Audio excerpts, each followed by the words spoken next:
Hello. Hey guys, welcome to Hello. Stealthy Elf Productions. We are going to be playing some Pathfinder 2nd Edition for you tonight. This is an actual play session. Um, this is part 2 of our New World Rebellion interlude leading up to session 2. We're doing some duo sessions. We've got a big cast for this campaign. So just to make sure we get a little bit of progress with everybody, we are going through different duos. We did Kaldor and Isfit last weekend. Make sure you go check that out over on YouTube. And then this weekend we have Fenrir, played by Nigel, and Domingo, played by Max. You might know these guys from Oh, Sandsea Saga, but I will let them introduce themselves. Let's go alphabetically and start with Max. well, I am Max playing Domingo de Posto today. Imperial Bloodline Sorcerer. Another exciting day in a post-apocalyptic world as I go to avenge my father. We are similar. At level 3. With You very killed my limited father. resources. Right. Yeah, you're still level 3.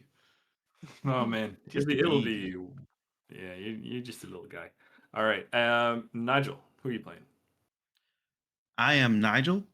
I'm playing Fenrir, the Haunted Barbarian. And it should be noted that Max and I are the gamers of the group. And I'm Where's he hoping got to that build ready? this. Yeah. Oh my God. Ready Yeah, to pull up. is the Ash Ketchum hat the symbol of gamers? It was the best I got. All right. I don't know. What do you guys That was are? the best Like, you got. well, you have, Hey, see, okay, you have my sword, though. I couldn't bring that. I couldn't travel Yeah, with it. yeah. They wouldn't let you travel on a plane with the sword. Who knows? Maybe the sword will make an appearance. I don't know if it's on the camera or not. Okay. All right. Yeah. This is our gamer duo. So expect we are gonna get nitty gritty with some stuff tonight. But before we do, let's just do a quick check in slash recap with these characters. It's been a year since we've touched them. So let's just reacquaint ourselves a little bit. Max, why don't you tell us about Domingo? What is ah, about you just leveled up to level 3? What'd you take? Why'd you take it? What are you thinking? Keep in mind you have a lemon law, so if you don't like what you took by, after the today, you can always change it out for, something better. very good point. You could die too So, and be forced to change anyway. part of, and there were some tweaks and adjustments that from my original plan, just because Demiplane operates a little bit differently, and also there was a couple of things where more of a flavor thing that I'm like, I don't want to pay for access to that. So, Fair enough. so there's a little bit of that Hey, enemy plane, in hit here. us up. So, well, I mean, it's more flavor than anything. So, I got you. a lot of it is within the ancestral paragon. I ended up taking in for my general feat Mhm. a focus on natural ambition. So that Oh, just kind of did feel like a good feat or a good little bit of focus for him. And then also a reach spell, which comes with natural ambition. So with Domingo, while he is well versed in martial weaponry, he doesn't want to get close. He doesn't need to. That's why he's got people like Fenrir. You know, you stay close, you do that stuff. I'll poke them if they get close to me, but I don't really need to. Tell I them, pay people like you. Max, tell them the real reason why you don't want to get close. What is Well, the uh, I may or may not have 29 health points. There you go. So I'm like, well, need to be as far away as possible and be able to get away. That's good. You took So reach then. yes. So then we kind of have a, like skill potencies and whatnot, and I ended up taking advanced cantrips just to kind of have access to as much as I can. So kind of gaining diplomacy and all sorts of things. I mean, even with that, I went into a lot of cantrip heavy spaces. So I'll actually pop back to this other view.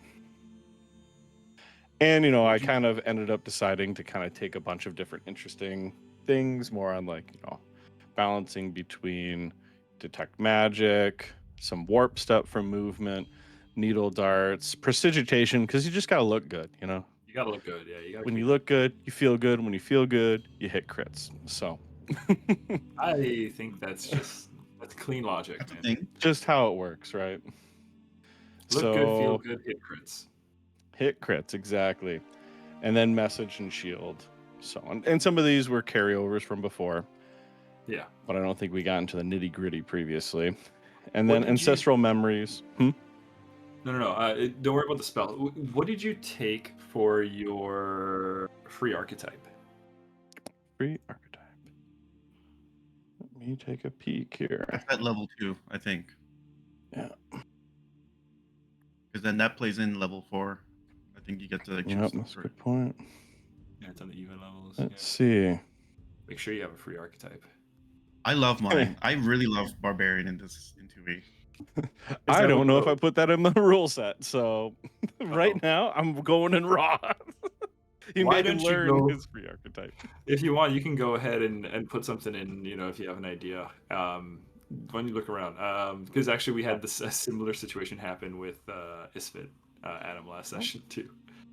I should Good remind you, make call. sure free archetype is up. Free archetype. Yeah. We play with Ancestry Paragon and free archetype. Just to give the I characters threw it a on extra there. So I impacted it. Oh, my free archetype is Bard dedication. Sorry, I was just not. I didn't fold it out. Yeah. So it is Bard. Yep. So I did have it Nice. from before.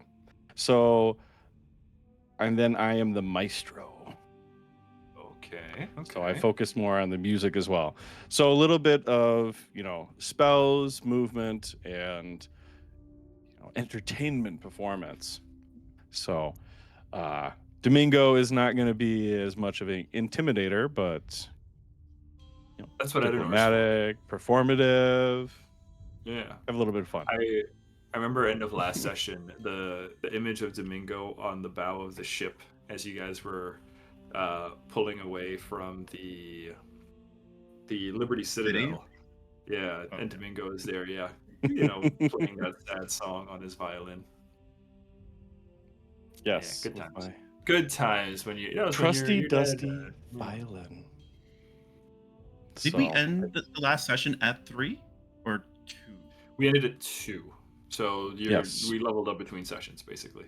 Mm-hmm. Gotcha. All the 0.5 sessions, you guys are an odd level. Okay, Fenrir.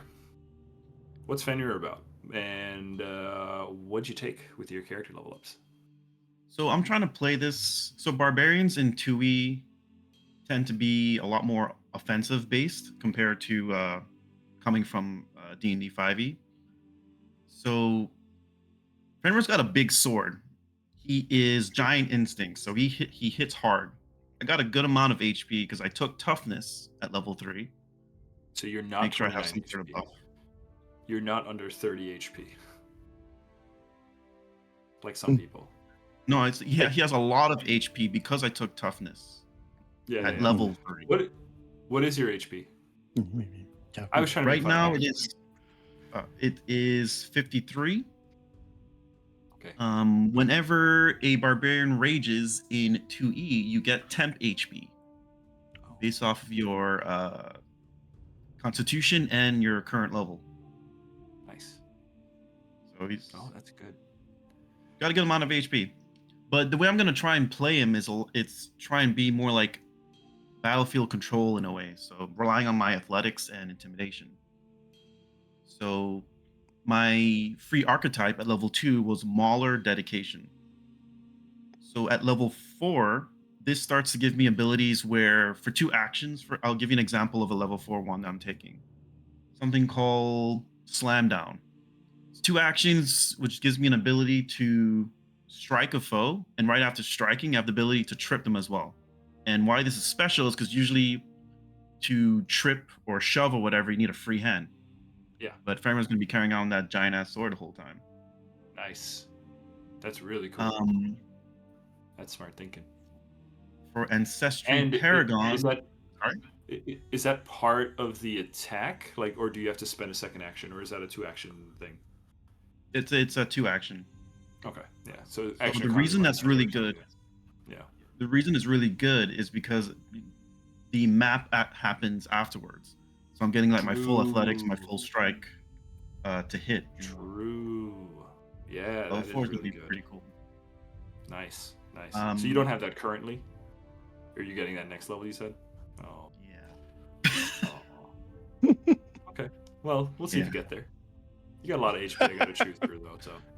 You may or may I not. got yeah. Just remember, this is the party. This is the duo. You guys are the gamers, but you are the duo without healers.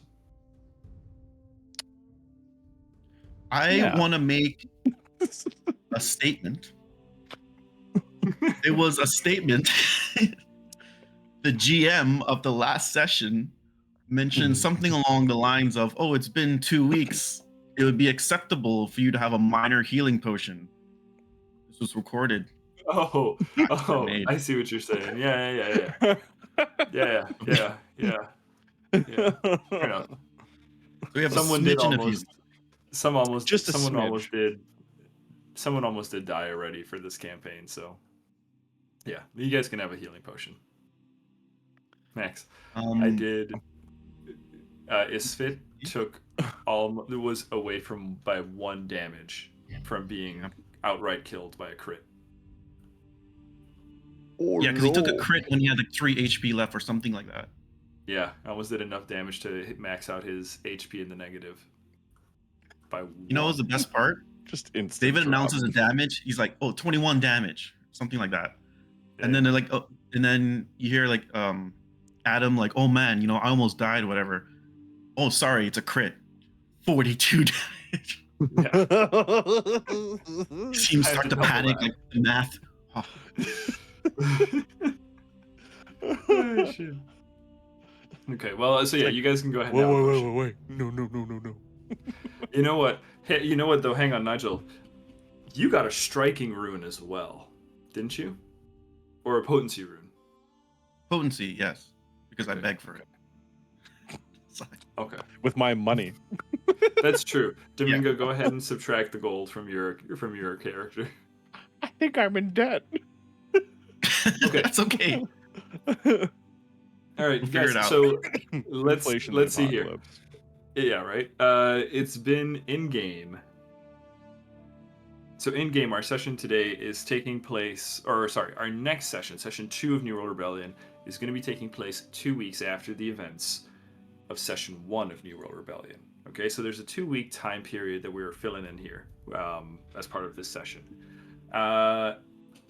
What do you think Fenrir and Domingo would have been getting up to? Keep in mind, you are in Red Hessel. This is a city that has been devastated first by the invasion of the Monarch, and then just as the Red Moon, the Monarch, was eaten by a dragon made of stars, an event that you guys witnessed but know nothing of as characters. After that happened, Red Hessel fell. Domingo, you watched as Caleb, your father, the sovereign-elect, was assassinated by the leader of the Patriot Blades. You watched as Lelanto Seed, Commander Daedric Baan, and Kabak Stormborn basically had a battle at the Liberty Citadel. Your party, which includes the 2 of you, 4 others, and a strange spirit named Rim, all managed to escape on the Deposto airship, the Phoenix Rises. Or was it the Phoenix Ashes? I gotta double check my notes. I think it was the Phoenix Ashes. The Phoenix Ashes.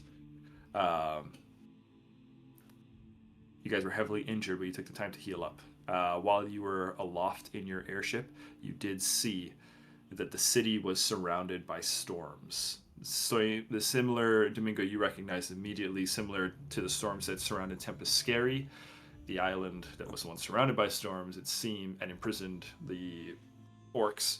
You see that it has been brought over to Red Hessel and now surrounds your city. I say your city because stands to reason that you were something of the inheritor. But last session ended with you doing one of the coldest family politics, where as you were running away, you saw your brother was captured by enemy soldiers, and you thought about stopping to message him, "See ya, bitch."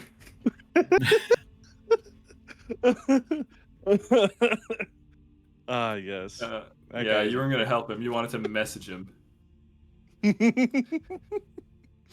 So the other thing that happened at the end of last session that had me dying on a re-listen was Fenrir fighting the Patriot Blades when he encountered Timmy. You just slew in cold blood. Yeah. And then immediately afterwards, you fought Jimmy, Timmy's brother, who tried to avenge him, who you let live to get stronger. That's true. I think was one like just on the other side of the statue or something like that. Yeah, exactly. Jimmy came around and he's like, "Fenrir, where's my brother?" And I think I don't know who it was, might have been Max. Was like, "Just tell him he's on the other side of the statue in pieces." Oh man. So you were making villains. No. Well, I basically gave him the Itachi speech, where like, hate me and get stronger and then come back or something like that. Yep, exactly that. I forgot about that. Become worthy of my blade. Become worthy of my blade. Yeah. Okay, so yeah, that was the end of last session. Since then, like I said, it's been 2 weeks.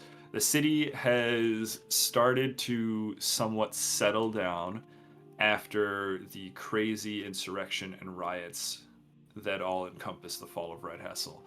That conflict that took place between the Stormborn tribes, the Orcs, the Patriot Blades, who have definitely bolstered their numbers, and another faction that is, you guys have started to hear over the course of 2 weeks, a faction that call themselves the Noblesse Garden. You know that is primarily made up of individuals who were the former nobility of Red Hessel back when there was a nobility in Red Hessel. So those are kind of the three big factions. A lot of the soldiers and like men-at-arms kind of gravitated towards the Garden, whereas citizenry, a lot of them kind of moved towards the Blades, and then the Orcs, prisoners, exiles, the people who society didn't have a place for to begin with, including the have all kind of joined up with the Stormborn tribes. It's not just Orcs. But you guys, after you landed your ship and hid it amongst the wreckages of some other ships, you guys now inhabit the tavern, the Stealthy Elf Inn. Stealthy Elf Inn. So, you guys, I know I asked this question already, and then I just started throwing more lore at you. What your character has been getting up to these last 2 weeks?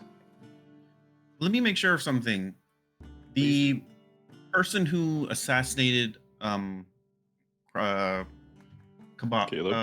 Caleb, was it Kabak or was it Baan? Just Baan. To be sure. It was Baan? It was Baan, but Kabak broke the crown. Oh, okay. So that's what I was getting. Like, yeah. Lelantos' guys held everybody back.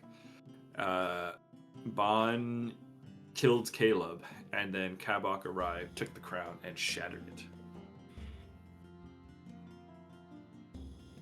So, combo. I think breaker for me, especially because this could be applicable to Domingo as well. Based on my last personal interaction with Baan, it seemed like some sort of ritual was performed. So, based on how he tore down, was it Bosford? Bosford, yes. So, yeah, that is something. If you want, do you guys? First off, I have a very, very important question. Nigel, are you going to wear that hat the entire session? No, when we start the fight, I'm going to turn it like this. Okay. Sorry, I didn't mean to. He's ready. True He's gamer. really, yeah, the true gamer. He's in true gamer right now. He's in flow state. Okay. Yeah, you do know that he was up to some kind of ritual and boss fight. It appeared to be successful. It killed like everybody there, destroyed the tavern. I think if I recall correctly, it opened the gateway. It opened a portal to some other like plane of existence briefly. Yeah. Yeah. So I feel like this is when I have a find God moment, and I go to the try find out more info from church or cathedral if they have something related to that. Sure. Do you I tell Domingo at all? I mean, not Caleb, sorry. Yeah, that's what I mean. So I feel like this will be applicable to Domingo as well because we both have this common enemy. A common enemy, and Domingo has gone through a lot of loss. So, yeah, true. Partly he wants to find some familiarity, but also, he's probably looking to get a little info. Do a little sleuthing. Yeah. Conveniently, Isfit, just to kind of rope in some of the stuff that our other characters have done, Isfit has become something of an information broker and supplier. Amanita uses its magic to create food and water, which Isfit distributes to people in the city, people in need. This is not done so much for money, but for goodwill, and as part of that, Isfit has managed to acquire quite a network of people willing to tell him things. So, if you want, with between that whole situation, Domingo, yeah, if you have like specific information you're looking for, we can totally have you make a roll for it. Yeah, I guess a little bit would be trying to, I at this point, the Patriot Blades with Baan is probably very visible. But with the resurgence of the Noblesse Garden, I want to say that Domingo is much more interested in learning more about that just because of the shady Lantos situation. So, because it still feels like that character, there's still a little bit of smoke and mirrors. So, and in Domingo's thought, it's like, oh, if I can get rid of this Lelantos guy, maybe I can take over as the natural inheritor. So. Okay. But we Domingo got a making problem. some Lelantos got to go. Lelantos is currently a lot of the nobles. The basic knowledge that is that a lot of the nobility and the movers and shakers of the city have kind of banded around him. But go ahead, let's roll a society. Let's see if you get any more information besides that. That is a 19. That's a good roll. That's a good roll to start us with off. the special blood dice. So that's the highest roll I've gotten tonight on it. First roll I rolled tonight was a nat 1. First real roll was a 19. Yeah. So. First real roll was a 19. And you said it was society? Society, yeah. Yep, 25. 25. Okay. 25. We can call that a crit success because you guys are just level 3. Yeah. Okay.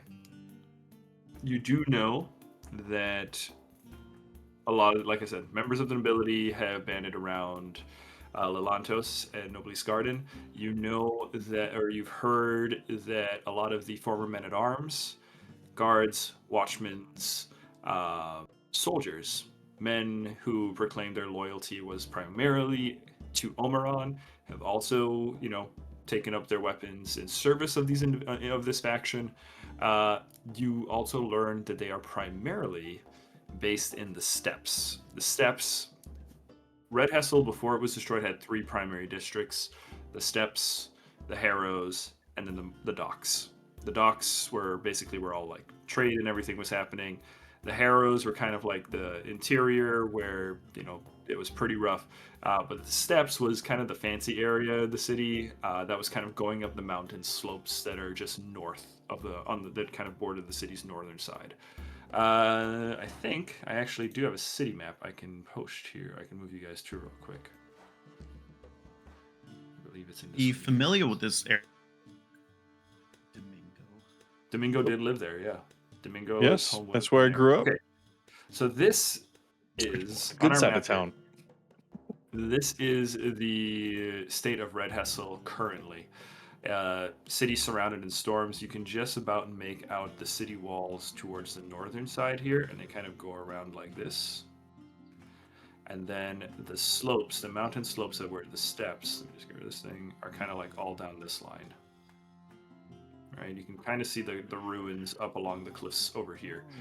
The harbor, where you guys stored your ship, was kind of down here.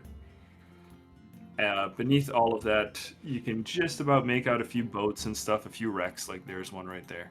A few wrecks. Your ship is hidden amongst those. But yeah, and then the Stealthy Elf Inn, the Stealthy Elf Tavern, is right over here. There's a little isfit over it. It's just on the border between the city wasteland and the like a broken district. Because when the city caved in on itself, right? There was a canal that kind of moved its way through from the harbor and kind of cut the city in two. That canal ripped open with the last wave. The city kind of just crunched in and sank. So the only two places that are still kind of up to the old level are up here, like over here. All right. Wait, does that represent where Isfit is right now, or is that just like a? I mean it's just a loose 2-week time period, so that's where pretty much everybody is right now. Yeah, we can't find them on our Life 360. So yeah. What was the ship name in Mass Effect that you would go back to? Normandy. The Normandy. Normandy, yeah. The Stealthy Elf Inn is your Normandy. Everybody kind of has their own room and stuff like that, which is a great question.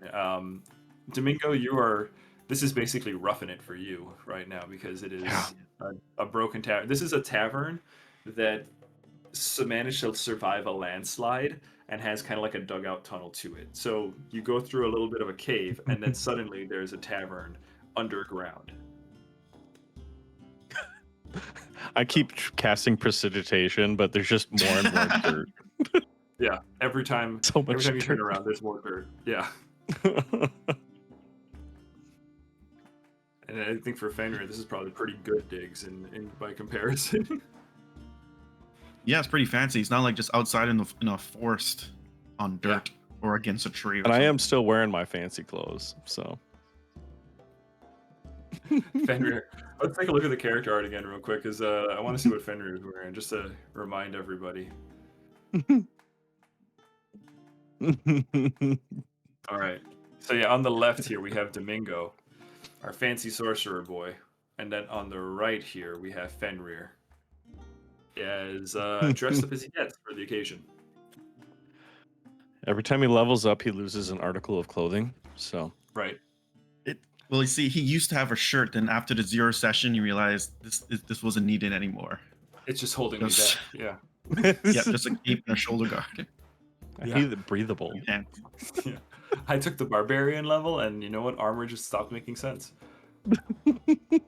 Oh, and always, shout out to Ollie Legacy Stratus for the awesome art that he did for this campaign. Yeah, he really did justice to these guys. Okay. So, you know that's basically back to your original thing that brought us to this. Domingo, you do know where supposedly the Nobly Scarden are all stationed along the cliffs and the high-rise buildings of the steppes. Yes. Mm-hmm.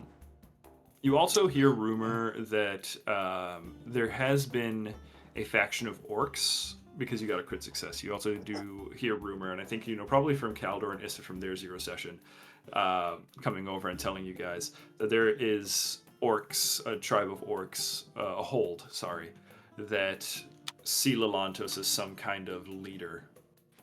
They call him the Horned King, and this makes Isfid very upset. I think that's obvious. Yes. Also, too, Isfit explains that just like how they provide supplies and provisions and stuff to the city, Lelantos does as well. So that is another thing that has kind of garnered a lot of love towards the garden, is that they provide the food. They provide the food and the water, which in a city now trapped by storms is a very important commodity. Isn't the water they provide also laced with the drug, though? Well, there is that problem with the whole thing too, right? Man, this water's real good. Lalantos does have a, you know that Lalantos had a reputation before the world got destroyed as being something of a crime boss in Red Hessel. Think something a la like the Kingpin. Yep. But he's turned for good now because he's supplying. Oh yeah, now he's good. Yeah, now he's a humanitarian, an entrepreneur. You know. So he's rising to the occasion. Yeah. Okay, Fenrir. What this 2 weeks, right? What does Fenrir get up to? Imagine looking for Baan or training, working out, removing articles of clothing. What does Fenrir get up to? Working out will probably happen. It's stormy conditions around the city. Yeah, and you not guys are like the city, over, right? Correct. The Is city it like in the night? eye. Yeah, it is because it's also in the darkened region of the continent. So Yeah. it is dark actually. It's always dark. Hmm. The storm don't help. Top two things Fenrir want to do. Is overall find out more information about the Patriots Blades, where are they set up, just kind of figure out what is their objective right now in this town. If they just want to be a military faction that takes over the city, kind of want to find out more about what Baan did in Bosford. And just try and find out clues on where Tamara, we have it as where Tamara might be. Tamara. Yeah. Tamara, Hazel's sister, Fenrir's lover, who was captured or was taken away by Baan. Captured when Bosford was destroyed, or seemed to have been sacrificed in some ritual to some otherworldly entity. Okay. I would say right now, Fenrir took a little piece of paper and he did his best to draw Tamara on it and like put it in like a frame in his room, so he doesn't forget. Like give us a crafting check. Yes. I'll tell you the DC for this. Hang on, before you roll it. DC for this. Are you trained in crafting? Of course not. Okay. Okay. I have a DC +1 to this roll. DC is gonna be 20. You son of a bitch. All right. Gonna use smaller dice so everyone's eardrum doesn't get broken. Oh, thank you. It doesn't help. That is a reverb 12. Plus. +1? Nope, or that was a total. Yep. Total 12. Okay. Hey. Okay, so it's not a critical failure. It's a rough drawing. It's more stick figure than anything else. Domingo, as something of an artiste, a bard, what do you think of Fenrir's like rough stick figure drawing? I don't know, I'd say it's a bit more than a stick figure. You know, there's a little bit. Right. Yeah. There's at least like 3 proportions. hairs on the top of the head, There's birds in the background. The M shape like for the 6 birds. fingers and on then one there's hand like M-shaped and birds. 4 Yeah. fingers. There's the sun in the corner. Yeah, exactly. With some rays. Yeah, see, it's not that bad. It's just to make sure I remember her face in a way, because this is old times. If you don't see someone for quite some time, like that memory starts to fade. You forget what they look like. Yeah, of course. I get hit in the head a lot as well. Happened all the time in the old days. People would forget each other. Yeah, it's like I haven't seen you in a while. Who are you? Yeah. Not my You lover. You look vaguely familiar. It's been at least a couple of weeks. I can't say for sure. Okay. I just hold the picture up. I actually find somebody that looks that misshapen. All right. Perfect. You are looking for news on the Patriot Blades. Let's have you roll a society as well. Where can I? I'll just mute my mic and I'll roll my big juicy dice and just mute my mic.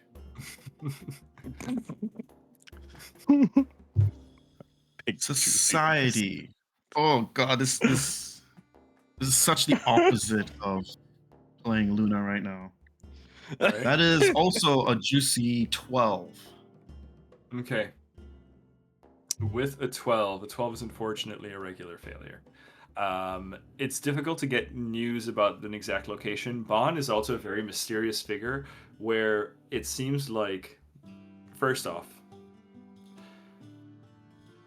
you do know that there are people being recruited by the Patriot Blades, but it's a very kind of where they are based, where is their like headquarters, that is unknown. You have to be like brought to the headquarters, and Baan has rarely been seen since the events of the fall of Red Hessel. What would you say is the so they're recruiting, but what would you say is their how would I say this? Not well, sorry. They're like gimmick or like how are they attracting people? Their Is it just pitch. like their pitch basically? It's just like Uncle Sam wants you or Yeah, They're just grabbing people off the street. So Baan was very instrumental in the defense of the city during the Monarch's invasion. He did a lot of protecting people, especially kind of the downtrodden, people who felt that they were left behind by the Depostos. So a big part of his pitch is that we are a new order. We are going to actually protect you. You want to be safe, right? We will teach you how to protect yourself. And you can't trust the nobles because they let you down. You also can't trust the orcs because they're actually prisoners. They are the ones who brought the storm. So that's their pitch. that is a pretty intriguing. Not intriguing. That's a legit reason actually. Yeah. The people do tend to fall in with the Patriot Blades. Yeah, like local conscript patrols are supposedly becoming more common. It's said that the Blades are they're constantly watching. They do get into a lot of skirmishes too. Sorry. Do they stick within a certain territory or are they like walking throughout? So that's an interesting thing. Territories are starting to get formed. Like, for example, the steppes is very much the nobles' territory. As for kind of the general like wasteland below, it is kind of up for grabs. Though the giant canyon that was the river that kind of split open and sunk out, it does look like the Stormborn tribes have kind of moved into there. But they do patrol pretty far afield. And they do come into frequent conflict with the Patriot Blades. The sounds of fighting and just general combat are pretty common in the city. Like walking around without a guard is not recommended. You're welcome. Yeah, you're my guard. You're basically his guard. Okay. All right, let's do some actual role play. Let's get into some actual session here. Okay. I was gonna say it is a night, but it's always a night right now. We are gonna be in the tap room of the Stealthy Elf Inn. Folks come and go. Those who know. And they are seated and serviced by a different variety of people that have kind of gravitated towards Isfit's operation, that have agreed to help out in exchange for supplies, shelter. Among them are a few orcs. Kaldor has taken it upon himself to be a good boy and help out as best as he can, as he is wont to do.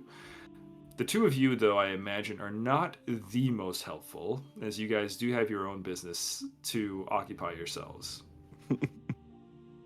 It's up to you. I'm just assuming here. If that is not the case, you can tell me. No, I got stuff to do. I'm busy. You Noble got boy. something. You're busy. Okay. I got a list. Okay. Yeah. Stuff. The two of you find yourselves in a corner of the tap room that, as people, as the crowds have kind of, mingled together and formed little pockets of groups, the two of you find yourselves a little on the outside watching. I think right now, knowing that Lelantos' people have issues with Isfit and his operation, knowing that the Patriot Blades are very active, and both of you having different reasons and different grudges against the Stormborn tribes, the two of you find yourselves a little bit on the outside. And you're both seated at a table. Any conversation between the two of you? Yeah. So, hold on. I have to make sure not to laugh. So Fenrir, takes a sip of his alcoholic beverage known as beer. But it's a shitty type, of course, because we're, post-apocalyptic world. Oh, I can tell you what type. Hang on. You keep talking. I'll tell you what the type it is. Yeah, I got it. You guys go ahead. And watching everyone work, he has his sword to his side. Every now and then he'll kind of fidget with his scars, and noticing Domingo also has nothing to do, strikes up a little convo here, and first thing he asks is, so the streets are saying you left your brother behind before getting on the ship. You betray people close to you often? You say my stepbrother was close to me? I mean, and I wouldn't say that was a betrayal. I don't know if I properly saw him. We were fighting. There's a lot of stuff going on. I'm just a nobleman who's been in some battles. So you didn't want to message him magically to tell him eat shit and die? That's what the streets are saying. I think the streets are really just talking nowadays. Here, let me just see. What is my deception? All right. I'm gonna roll this just to see how well this goes. All right. That is a 17 plus 9. So like a 26. Essentially, I'm just gonna be like,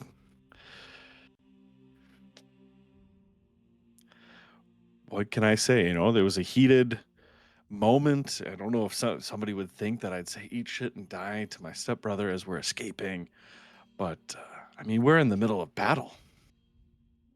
I don't know why people would misconstrue that, as I was clearly directing that towards all the enemies and all the fighting that was happening that day. Quite a blur, though. It's really hard to remember everything. I'm still grieving the loss of my father. Speaking of your father, what is it? We have to start moving at some point. What do you want to do?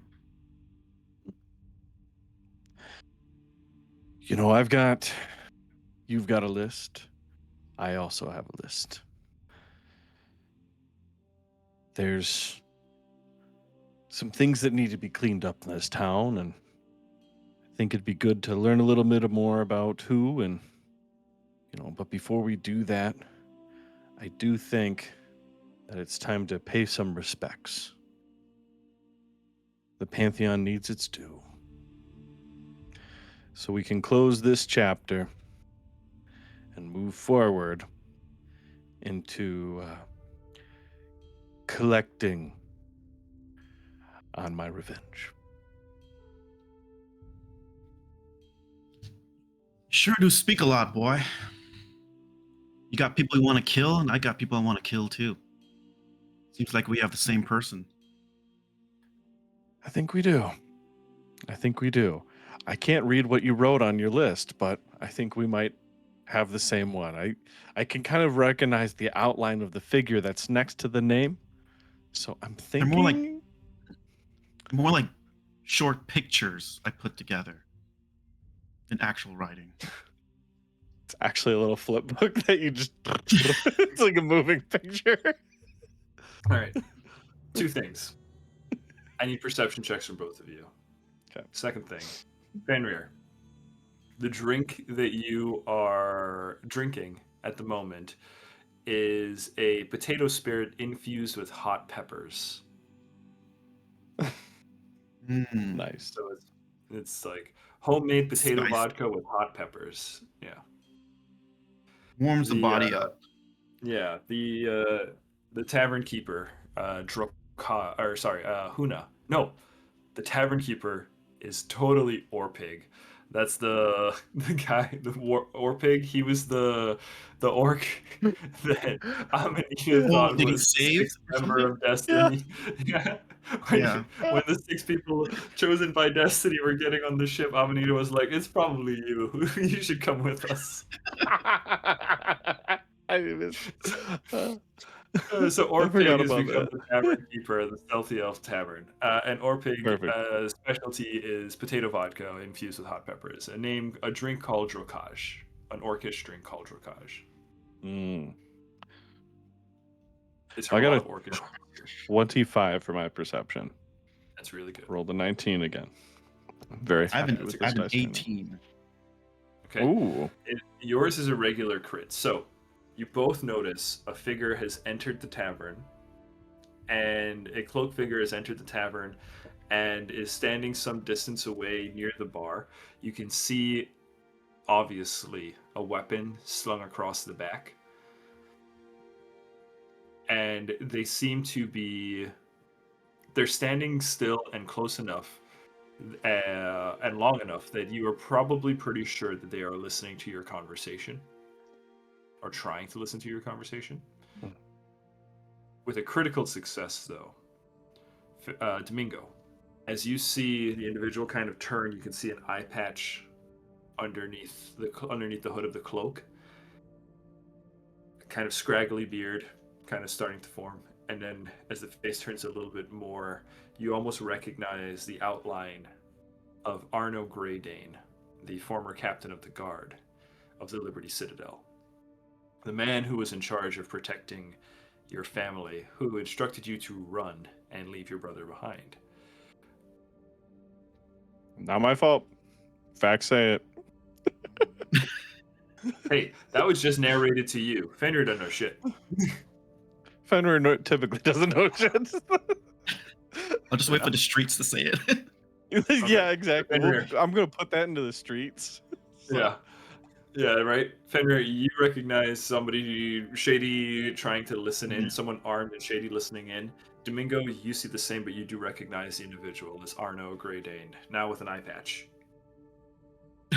Complete. Complete with eye patch action.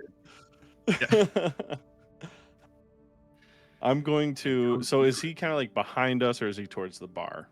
He's towards the bar, kind of like glancing over his shoulder as he listens to you talk about Miguel. I'm going to get up, kind of tap. I'm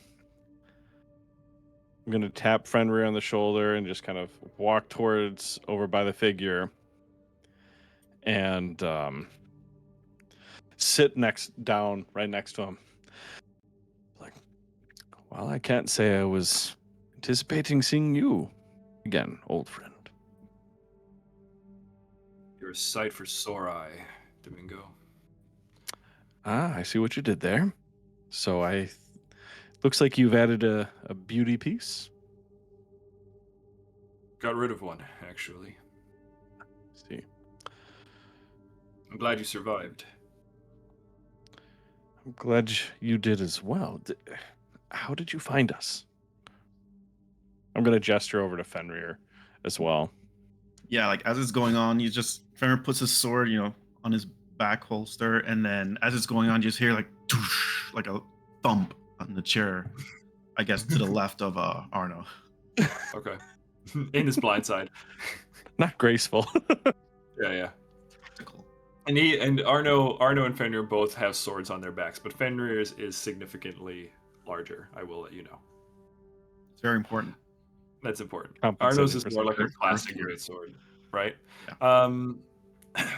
As he kind of suddenly turns towards you, he says, "Oh, I see you've added soldiers to your company. Then, smart move." Well, we have similar enemies. So it definitely helps bring us together. And I guarantee you. And I'm kind of. And is most of the people in the tavern, it's like affiliated with us, right? This is kind of like our Yeah. hidey hole. Okay. This is your hidey hole, yeah. I'll tell you this, Arno. Baan will pay for his betrayal. And I Yes. think Fenrir is going to be the one to help me to do this. In due time, though. But tell me, what have you found out? How did you find us? Well, even at the end of the world, it's hard for a deposto to disappear quietly. Oh, don't you know it? Getting this guy to stop talking, man. That's the challenge. Well, I mean, I'm just so used to announcing myself with my full name everywhere I go. So, what can I say? I suppose that is true, but do consider that you are making some extra work for your bodyguard here. Well, you could always use a workout. He looks over and says, Mhm. I don't know that he needs it, but if you say so. And then he looks at you a little closer, Fenrir, and he says, you have issues with Baan, and you carry yourself like a warrior. Are you a member of the Patriot Blades? Ex-member, Ex-member. but I do have business with Baan. Do you happen to know where Do you he have any is? information on where he could be? Yeah, he just asked you the same question. I think both of you at the same time say, do you have any information on where he could Where be? he could be? Yeah. At the exact time. Well, Yeah. this is not very useful. I am working on finding out more about this Bond figure. I have reason to believe that he looks around. I have reason to believe that he may have people of interest among his number. People who would be rather important to you, Domingo. Interesting. Did he scoop up Miguel and my mother-in-law? Last I saw Miguel, he was being apprehended by one of the Patriot Blades, but to be honest, it was all a blur. The fighting was terrible after your ship took off. We struggled to make it out. Baan and his Patriot Blades turned against us. Lantos and his faction turned against us. Me and my men barely managed to make it out. In fact, I almost didn't, but the guys made sure to carry me out. If it weren't for them, I wouldn't be here with you now.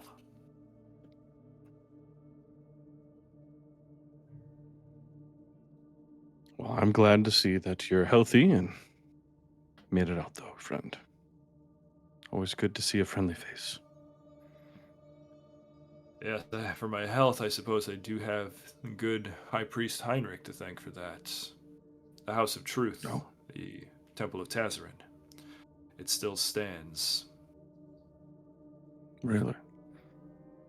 Indeed. Wasn't destroyed in all the chaos? Seems the gods showed a bit of favoritism. Fair enough. And the father's still operating out of there? Or? Indeed. In fact, I was just about to go meet with him. But I just wanted to let you know that I'm looking for your family. I let you down. You and Caleb. You and the sovereign elect. He didn't say Caleb. That'd be disrespectful. I let you and the sovereign elect down that day. And I'm trying to do what Wow. I can to make amends. I do appreciate your want to make up for the shortcomings of that day. I don't know if anyone could have properly stopped it. The sovereign elect definitely got caught up in probably a few too many things with all the chaos of these last since the waves. It's tough. You have to make hard. But We that's okay. We'll take time. But it would be interesting to go visit the priest, and if it is it an unaffiliated location? if you mean if Heinrich's aligned with one of the big three, then yes, it still remains independent. But I do suspect that that's only a matter of time. It would be difficult to maintain independence in this city without support. Yes. Well, if we are to gain some information and pay some respects, and you're heading that way, it might be nice to have another guard. If you're willing to throw your lot in with me one last time, old friend. I'd be more than happy to. It would be an honor. But things are still pretty chaotic out there. I'd feel a bit better if you give me a chance to get the lay of the land. I barely made it here without trouble. Going back and forth between the temple and your little tavern could be a rather dangerous feat. Why don't you just lay low for a couple days, and I'll be back along shortly. I'll let Heinrich know to expect you. Would just Don't trust him, being huh? used to court intrigue, Oh, I would like to roll a sense motive. okay, I was right.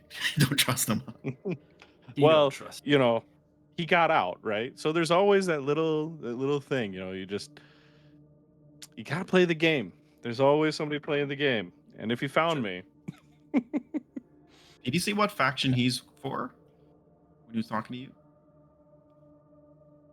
he has not stated that. But he said that he was looking to call it. Looking to I'll tell Orpik to bring a drink for Arno over here too. Arno will stop you and say, I'll be leaving soon. I just wanted to check in on young DePosto here. I'm glad to see that he's in Yes. good hands. You look like you can handle that weapon, he says to you, Fenrir. I have a lot of practice with handling big things. Did you happen to mention which faction are you currently for right now? I'm not interested in politics. I'm just interested in doing my duty. My duty is to protect the sovereign elect and his family.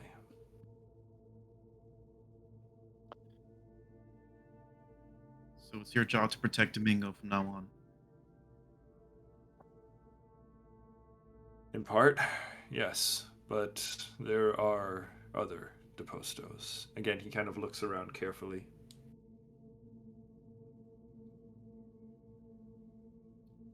And also, do I get I got a 19 for my sense motive. 19. Okay. 19. Let me just pull up a character sheet here. Okay. 19 seems legit. He seems legit about wanting to protect the Depostos and about being committed to his duty. Okay. Yeah. You know that Arno is, and Domingo, you Mhm. recall Right. Arno being a loyal man at arms for your father. Mm-hmm. It's just a reassurance, just trying to Yeah. make sure I doubly gauge, mainly due to Yeah. the fact that in the apocalypse, sometimes old loyalties go the wayside. Yeah, yeah. So, I'd say, as you watch him kind of assessing Fenrir, gauging, Fenrir's skills, you can see, almost, you get the sense that, perhaps he's measuring him as a potential bodyguard, seeing that, he can trust Fenrir with you, yes. with his delicate, precious Sarge. My very soft hands. Yeah. I have a meta check here because A meta on check. Arno, just just because The meta pigeon of lives. like going multiple campaigns back at this point when there Mhm. was a fake Arno. So, is there Yeah. any role to make sure this is the real Arno? The sense motive happened, man. That was the check. That was the check. Okay. That was the check. And the He result is leaves, another Arno enters. Wait a second. Yeah. The other All of eye. a sudden. Yeah. Like, show me You the rolled eye. higher than me, anyways. I just did like a test roll. Yeah, I did not roll 19 or higher. Yeah. He seems legit. Okay. Yeah. As far as you lads are concerned, Arno is dedicated towards helping the Deposto. His instruction to lay low, while he tries to gather information and discern a safe route, is it seems valid. It seems warranted. Sure. So, do you? So he's asking you to just lay low for a couple days, and he'll come back and let you know, and escort you over. I think Domingo would feel very comfortable with that at this point. Granted, Domingo also, lay low, but like pop out a couple of times, get some fresh air, see what's going on. Just be smart about it. Just don't put yourself in unnecessary danger. For all we know, Domingo, and he puts both hands on your shoulders and looks at you with his good eye and says, "You are the future of this city. One way or another." Yes. You're right, Arno. I have to make sure to be careful. Sometimes there's certain people that you have to make sure make it, or all chaos happens. So he's just reinforcing his own sense of importance. I am important. You are the right, main Arno. character. It's like, yes. It's like I can go back to bed and not keep questioning my role. Sleeps And like a I baby. think, yeah, looking at you and seeing that you seem to, that he's made an impression, let's say, he'll kind of, squeeze your shoulder and say, "All right, again, just don't do anything too crazy, and I'll be back in a couple of days, and hopefully with some information about your family." That would be perfect. As he's walking out, he leans against you, Fenrir, for just a moment, and he says, "Do try to keep him out of trouble." I'll make sure he stays alive. It's a clever way of not saying that he's Right. gonna Yeah. be alive. And okay, So with that, Arno will depart then. Mhm. Okay, he stomps out of the tavern room, and he leaves the two of you to contemplate this meeting. I'm going to time skip here. Yep. A couple days go by. And then 3 days go by. This is still within this 2-week time period. So this could happen, just slot this scene in whenever, Mhm. right? But how long are you guys willing to wait? Because 4 days will go by. Can I be honest with you? I was going to say I waited about an hour until after he left, and I was assuming I would find Domingo in his room. And I was actually gonna like roll to barge the door open and say, "Time to go check on that priest." And Hey, Heinrich. I'm fine with that too. I'm fine with that too. I was like, yeah, I'm resting. Go ahead, roll the barge into the door. I want to see how this goes. Please natural one barging in the door. I would love that. No, it wasn't super high though. It's a 19. A Well, I 19. mean, kind of a fucked up door. Open the door. Yeah, it's not the craziest thing in the world. Yeah, 19 athletics. Yeah. Crunch.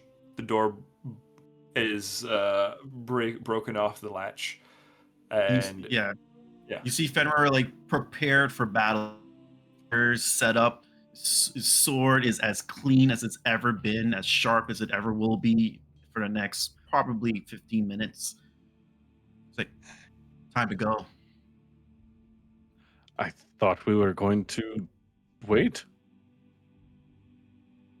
No, we have to go see the priest, Heinrich. But what about what Arno just said? Are you always gonna be the weak little boy that relies on other people?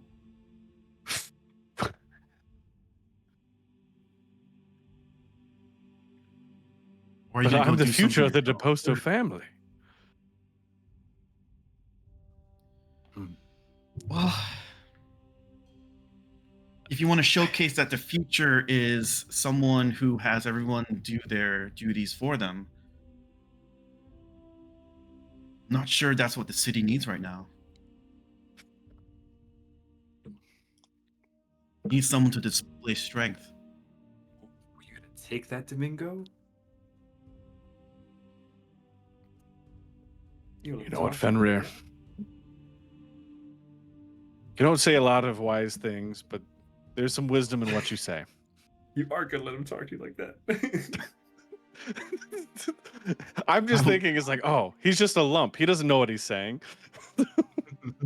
I have a wisdom of plus 0, so I don't register the insult. we're low key insulting each other. It's like, Yep.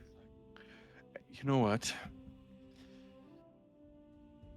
If I can be able to stand on my own and maybe we find something, it has to be quick though. Quick, just there and back. Figure out what we need and get back and lay low. So you're willing to run? Is that what you're saying? Can you run? Well, I mean, on your back, you can carry me. I mean, there's only reason for one of us to get tired. Definitely not me. 2 gold a day. I'll do it. We can take it from what you owe me for the potency rune.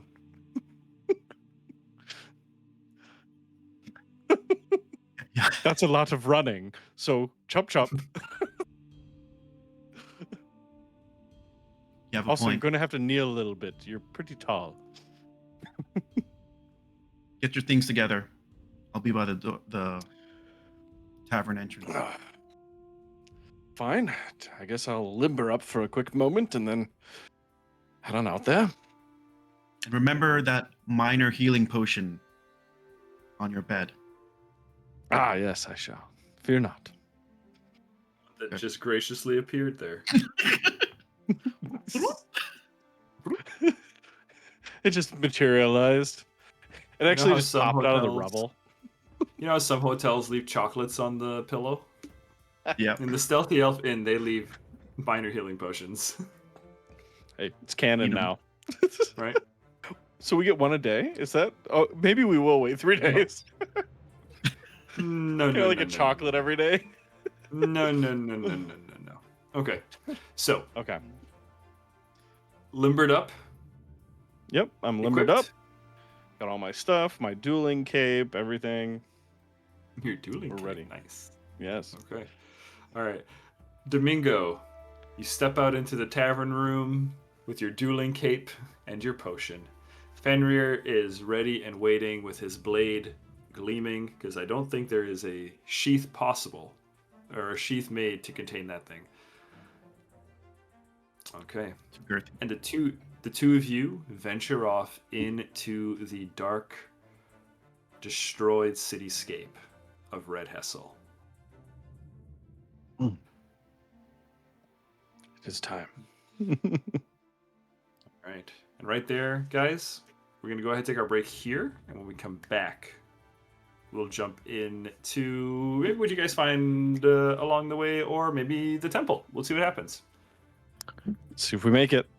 We'll see. We'll see. Arno didn't have 2 days to clear the way, so let's see what happens. Okay. All right. Guys, we're going to be back in 10 minutes. You don't want to miss the next half. This is a good time, though, to go stretch your legs, get a drink of water, and let your dogs out. We will see you in 10. Goodbye. Woo-woo. Shh.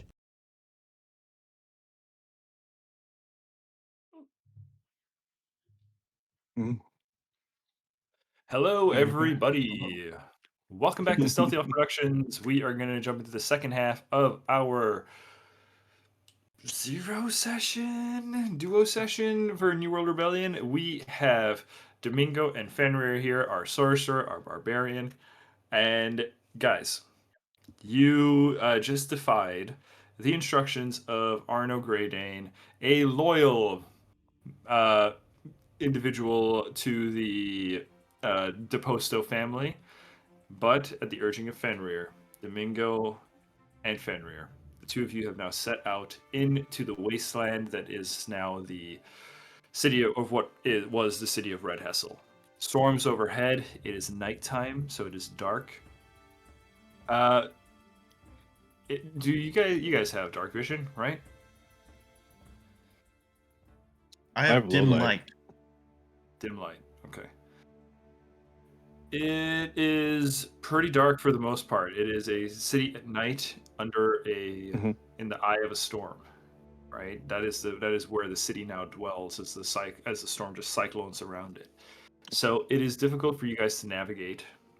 So it does take a while for you to be moving through like city streets, especially too because Domingo, even though these are streets you grew up on, first off, I don't think you're traveling through neighborhoods that Domingo would have ever gone to. Second off, the city has like fallen. The buildings, the city kind of caved in on itself. Buildings toppled, streets broke and shattered. Right? It's difficult to get your bearings. The two of you wander around in the dark. How long are you willing to wander around the dark for? Or if you want, we So I can do will say perception checks. two things. I have torches, so I can give Okay. Domingo Mhm. like I have like 5 torches on me. It's like like the I standard also adventure have a pack. bunch Yeah, of yeah, yeah, torches. yeah. Mhm. So I don't do you need both your hands? No, for a torch, it'd just be one hand. Yeah, I because don't I would- need. Domingo need both his hands. I don't know. Yeah, Domingo. Nope. Yeah. I would say like probably from the two of us, it's probably useful for Domingo to have the torch. But I also say, do we see any other Yeah. people traversing around? Not very often. Every now and then, you hear like stones crumbling. You hear glass shattering. Maybe you hear a chair or a piece of furniture kind of screeching across like a stone floor. Maybe you hear a cough, right? A raised voice here and there. But you don't see a lot of people. This looks Okay. like as you guys are moving through, people are trying to gather in different places, places that are warm and safe, right? Where you guys are at right now is not that. It is actually quite cold, um, and quite barren. So yeah, Domingo, so Domingo's carrying a torch. Yeah, I'll carry a torch.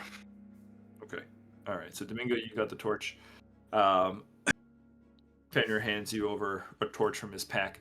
I think I love the idea of Fenrir realizing, hey, it's dark out. I've had to walk by torchlight before. It hands Domingo a torch. Is like, what do I do with this? It's like, huh. So I just hold it, correct? Just hold it. If you get in danger, I need both my hands for my sword. You do your magic, right? You just need. Yeah, that's a very good point. Yes, we'll as long as I get to stay back a little, I'll be fine. This may also 100%. make you the target, but don't worry, I'll solve that equation. I guess stay close then. Yeah. I'll just use your body as a protection. Yes, it'll be perfect. Two of you make your way through the city as best you can. Like I said, you rarely run into people, but at some point, as you were walking, you do start to hear raised voices. Can I get perception checks from the two of you, please? Yes, sir. Dirty 20. Dirty 20. Okay. Not as high. 15. With the 20, you hear raised voices, and you can't quite make out all the words, Domingo, but one does come out and jump out to you because it is very relevant. You hear the word priest.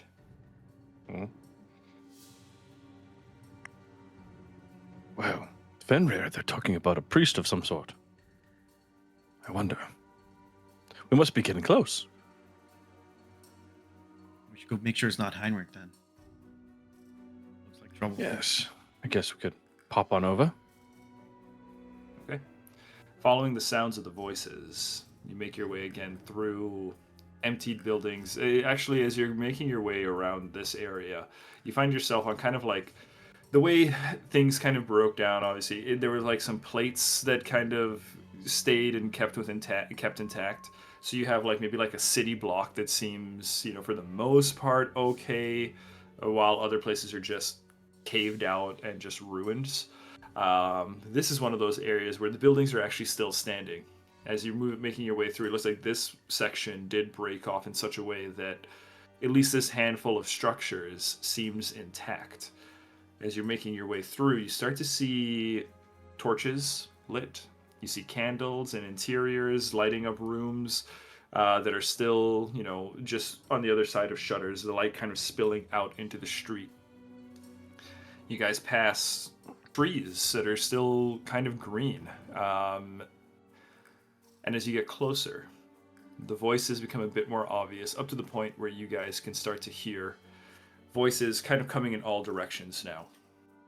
You hear people in buildings, you hear people on the streets. You can actually start to see a few people on the streets. But what draws your attention is a woman who has kind of like a very long, spiky mohawk,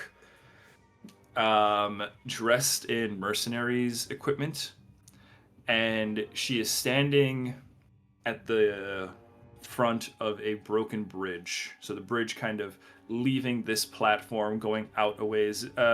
Domingo, as you start to get here, you can kind of recognize, this may be where the canal would have gone through, and the bridge kind of stretches over, but it is shattered. So there's still kind of a section of it jutting out over the canyon, but for the most part, it is just crumbled. You see she addresses two figures on the bridge. One of them is laying down on the steps. Another kind of crouched over, and you can see as that figure stands up and addresses the mohawked woman. He speaks softly, such that you at this distance can't quite make it out. But the woman raises her voice as she says, You know what, priest? I've had enough of this. I'm tired of you jerking me around. Gentlemen, why don't we help the good father ease the suffering of these townsfolk in a way that is a bit more expedient? Come on, boys. And you hear swords being drawn. You hear people gasp and cluster together. Fenrir, as you look out, you draw your sword. I see that. But you can also see it looks like a lot of these individuals are dressed as mercenaries. And you guys hear people kind of coming out of the buildings around you. Wicked laughter. And Fenrir, as you draw your sword, you hear a voice call out and goes, "Hey, that one over there is armed. Quickly, stop them!" A company of people start rushing towards you, and I need you guys to roll initiative. All right. It's that time, Yes. Max. It is that time. Okay, let me move you guys over to the map. I'll take your initiatives as well. I think you would See how be long this out here. dice screws me over. The hat's on backwards now. We're ready. The hat's on backwards. All right, where's my initiative counter? What's a Turn good order. number? Domingo, what'd you get? Domingo got a total of 20. Wait, 6 plus 15, 21. Yeah. 21. All right, Fenrir, what'd you get? I did not roll that high. Rolled a 10. I shall And change your it to my diceth. And Yeah, put that one down away. We need better rolls. We're gonna need better rolls. Okay. So, guys, can you see the map? Yeah, I just have to adjust. Oh boy. yeah, have me Zoom all out. the way in like the gray corner. Got to zoom out. Yeah, Reposition this. gotta find it Holy, again. holy crap! Yeah. Okay, let me explain what's going on. So, That poor bandana woman. yeah, there's a lot of her. These bandana women are basically groups of townsfolk, of cities folk. Gotcha. All right. Okay. So you can see the ones that are bigger than the other ones are basically have more health. Right? It's a bigger group of people. Sure. All right. These other figures, these other large tokens, are also groups and troops. So we're using the troop rules a lot here tonight. They are different mercenary groups. Fenrir, I'll say immediately, you can tell that these guys, these larger ones, look better trained, look like they're proper mercenaries. Whereas these smaller ones, like this one I'm blinking here in the middle, these guys seem to be more like conscripts, people who probably, they know which end is the pointy end, but that's about the extent of their swordsmanship. Okay? But they do Can you seem to point be one all more taking time? order. These guys, these smaller ones, are the conscripts. Oh, gotcha. Okay. Whereas these guys are properly trained mercenaries. And then you can see way over here. Now, again, your characters are just kind of getting by like by firelights, different torches kind of littered around the map. Over here, you can see the priest that looks like in the process of tending to somebody. And then this is the Mohawk woman over here. You guys are up on like a little balcony, so you can see down into this area. Hmm. All right. So, Okay. first up in the initiative order is the Mohawked woman. She says, you're going to regret making me waste time here today, priest." And she is going to use her movement to... I think we're going to go 30 feet. No, where's your stupid thing? Okay, 25 feet. Okay, it's going to move 25 feet this way. get behind the conscripts, who all look really intimidated, and they're not sure about, like, fighting their fellow citizenry, right? They seem a little unsure. And as she's walking up, she goes, "All right, you dogs. Time to prove your worth to the Patriot Blades. Show us how loyal you can be." Second action, as she's walking, she will draw her crossbow, and then she will fire into the crowd of people over here with her third action. Okay. All right. Okay. Priest's turn. He's going to now finally raise his voice and call out, "Stop! Stop! Don't hurt them!" She calls back, "Too late." So he's just going to use all 3 actions to move out. Oh, boy.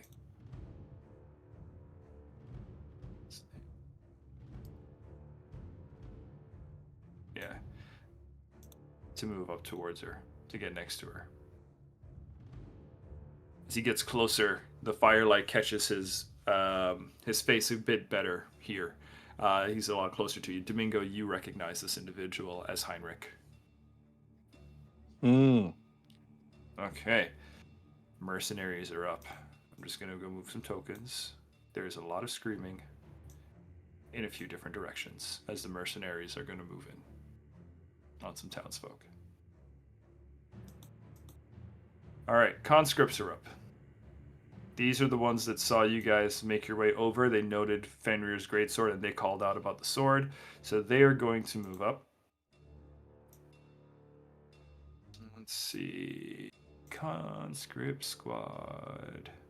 Good thing you have that reach, huh? Yeah, right. Using it a lot here.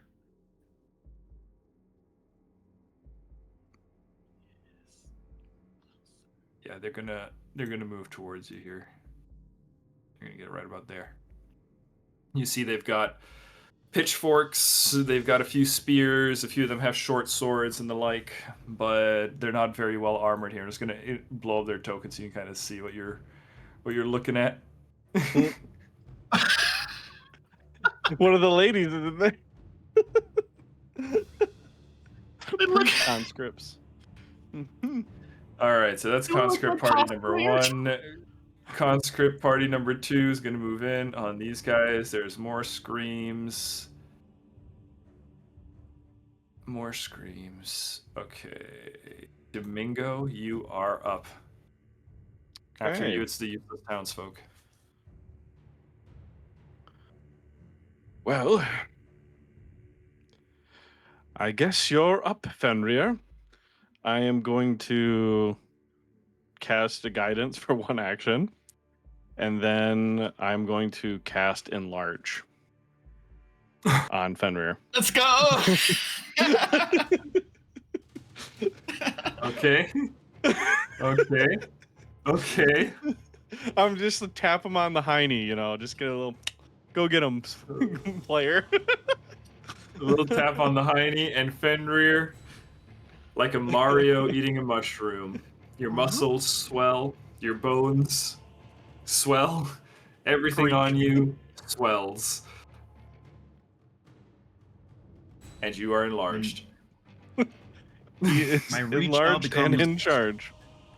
Reach becomes 10 feet now, and +2 status bonus to melee. Okay. Yep. All right. It also lasts 5 minutes, so. Also lasts 5 minutes. All right. Fenrir is enlarged. Okay. Easy enough. Nicely done. Anything Be else, enough time. Domingo? That was all 3 of my actions, so. Okay. Because I put a All guidance as well. You put a guidance on well. Okay.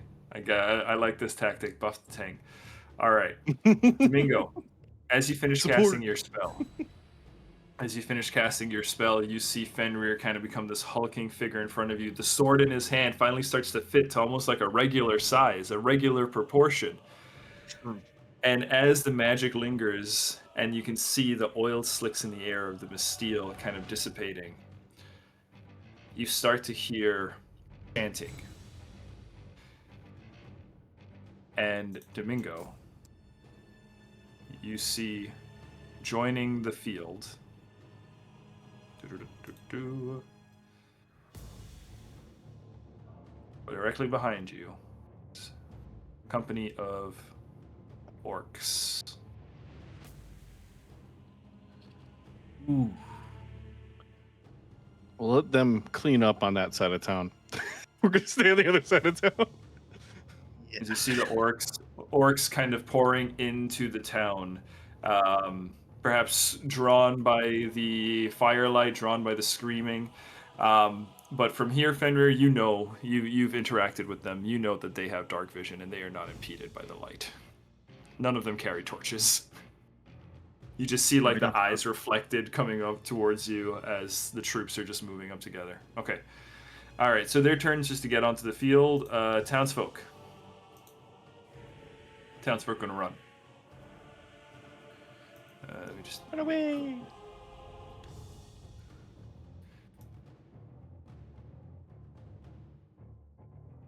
Townsfolk are gonna run this way.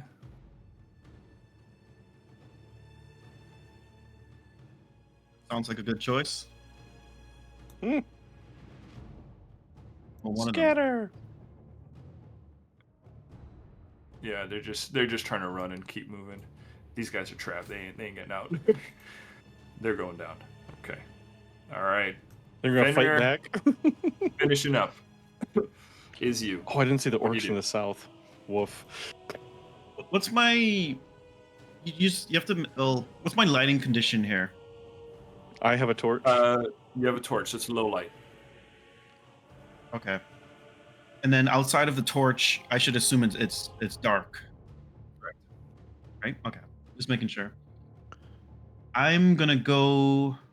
Well, I'd say a lot of these tokens are also like humans too. So I assume they have torches. Like basically all the tokens are. Imagine all the tokens are lit, but the map, architecture is dark. Could I start burning trees? You could start burning trees. Our last. We'll was create gonna light, bright. baby. Now it's certainly The bright. first thing I'll try and do as I'm, getting enlarged. I'm also gonna like, as I'll just say it now for my turn. When I roll initiative, I'm gonna use my free action quick tempered, so I start off in rage immediately. Nice. Fenrir sees people running towards him with weapons and just gets pissed off. How dare you? Pointing my sword at them, I'm just gonna say, "Yellow, it's time to die." I'm gonna do an intimidation check first.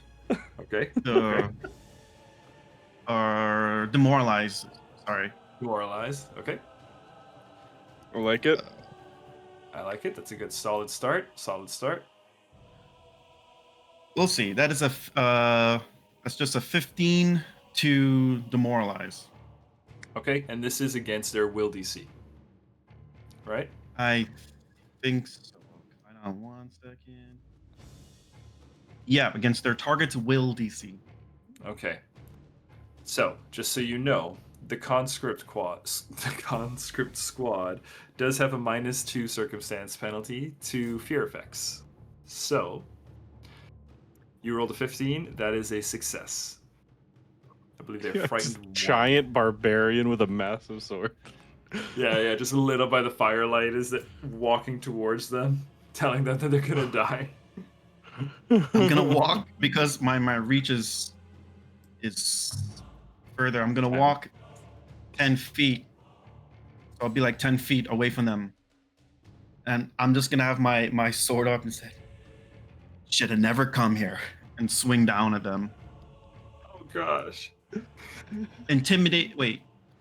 Yeah, I'll swing down at them for a Yeah, strike. frightened is a penalty on me. Come on. You get what, the +2, So yeah, I'm at a -1. You're at like a +2, and you have a guidance and you have a guidance. that you can burn when ready. 24. So that's 25 to hit. 25 will crit. Good. Just gonna wipe out this whole group first. That is so. Fenrir hits pretty hard as well. His sword is 1d12, and because of the rage, plus 10, and because of enlarge, 12. So it's 1d12 plus 12 right Plus now. 12. Oh my god. Mhm. Is this And it's a this crit. one? Where's my 12? This It's is a 10 a plus 12. 12.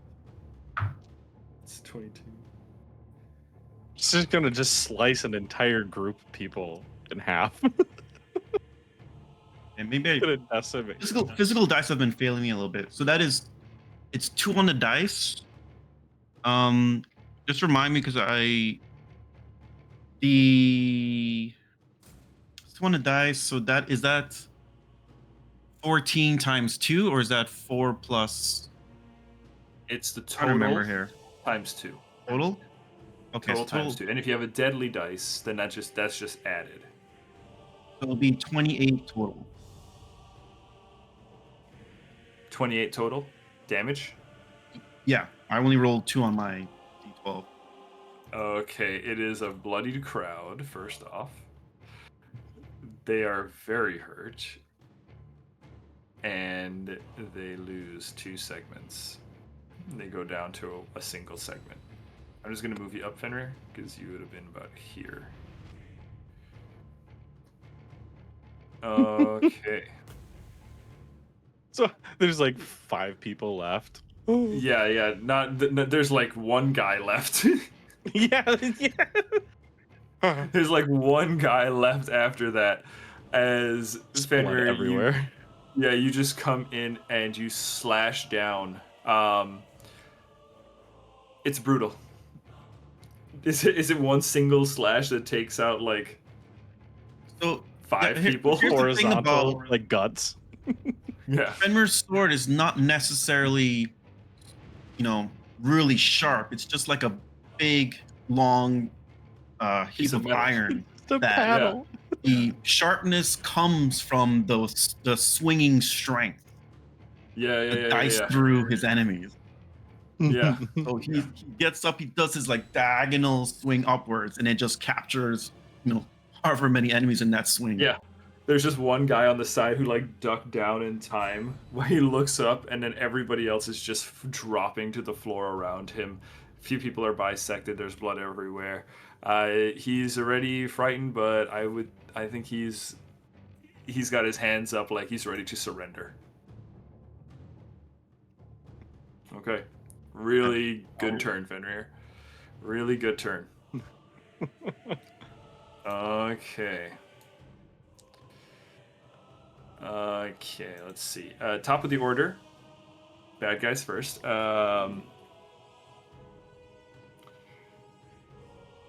She's going to look over, hear the screaming, and see Fenrir standing up. We are going to use one action to use running reload, so she's going to stride and reload at the same time. And she is going to... So let's see, there's a stride, 25 feet. We're going to use a second stride action to get up to there. So we're right on the bloodstain. And we're going to use our last action to fire a crossbow bolt at Fenrir.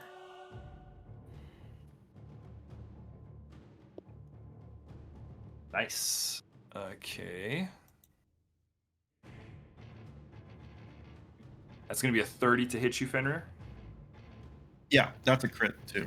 My AC is Okay. not super high. Okay. She also gets... You don't know this, but she gets a bonus. As she runs out, you hear a voice, Fenrir, as you just kind of cleave through this crowd of people, and they're screaming and falling around you. The one guy is just blood curdling, screaming as he kind of like scooches up against the railing of the balcony. You are towering over him. You hear a voice call out, "Fenrir, I finally found you. This is for my brothers." And she launches a crossbow bolt at you. I'm trying to see, like, there's Jimmy, there's Timmy. Is this Kimmy, perhaps? Or Nigel? let me just do a quick thing here. You should be able to now see the name of the token. Is it Kimmy? Yep. Take a makes hero sense. point for hilarious. guessing the name. Take a hero point for guessing the name correctly. But she did roll pretty well on damage here. So let's see. So I'll let you know, Nigel. Just above table, she is a bounty hunter, and you are the person she has been looking for. So she does get some bonuses against you specifically. Ooh. Interesting. Very interesting. That's going to be 32 damage to you. Oh. I rolled really well. Oh. 32 That's piercing half. damage. Oh, it's half As the because crossbow of bolt. yeah. As the crossbow bolt fires through the air and she shoots you in your unarmored shoulder. Okay, that's Kimmy. Heinrich is going to hear the suffering of the people below, and he's going to make his way down this way. Alright, mercenaries are going to just go ahead and slaughter some fools. I'm going to have you chase this guy. I'm going to have you do that. Okay. Alright, Stormborn raiding parties. They were waiting for their guy to tell them to come out. So, they are going to move up. I'm going to use one action to get in range, and then the next two to use their Iron Rain. You guys, Domingo, you see a volley of javelins just whistle through the air. Actually, you don't see them because it's dark, but you see them. Oh, well, no. So like in the crowd of mercenaries, you suddenly see them, lots of them, like sprouting javelins. Ooh, yeah. Okay, you guys are gonna use 2 actions to get down here. What is the range on that, actually? Within 30 feet. No, that's not very good. Okay. 2 actions to get like there. Sorry, guys. I just gotta move tokens around the map. That's fine. More javelins over here. Okay, conscripts. These conscripts are going to continue to chase after this crowd of people.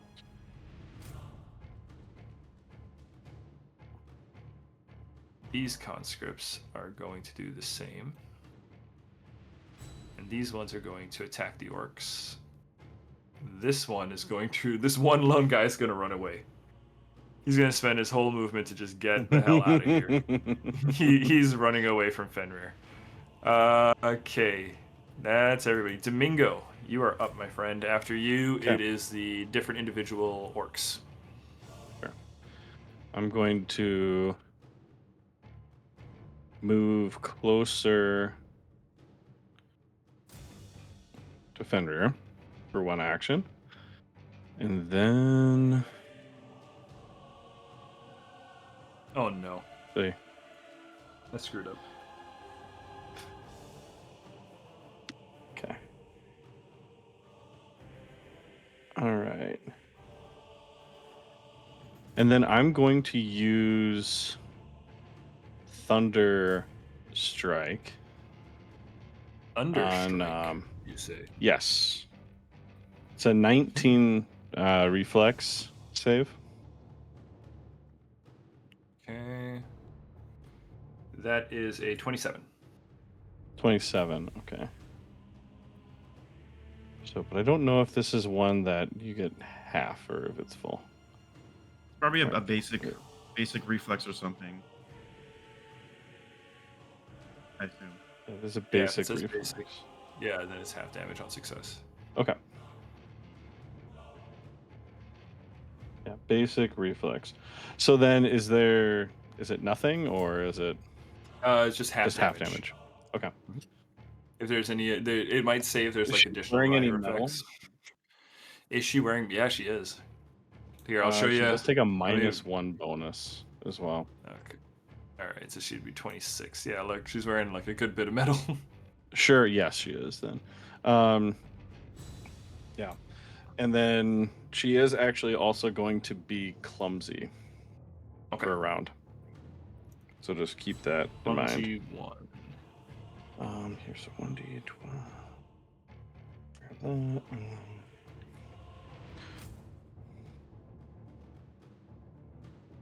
Oh, which does That's harm pretty her dope range damage. attacks. Yeah. The what? The clumsy does affect her range attacks. Yeah, Which that is what is I'm relying on right now. 13 damage. 13 damage. Okay. Okay. Ouch. All right. She gets zerped. All right. Anything else, Domingo? This whole turn. Okay. Orc War Chief. Where are you? There you are. Your movement speed is that. So let's just go ahead. We're going to spend our whole turn to run.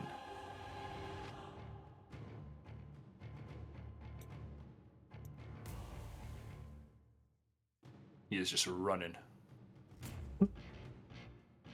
A lot of these guys are going to spend their whole turns just running. We can get... Oh, we can get up to you in 2 turns, so let's do this. You go there. So, did that guy all the way over there, has he done anything? Which guy? The guy to the far left by the bridge? This guy? No, he gave the order to appear last time, and this turn he's just running. So he used his turn to run. Oh, gotcha. Or, oh, no, this guy, way over here on the far left.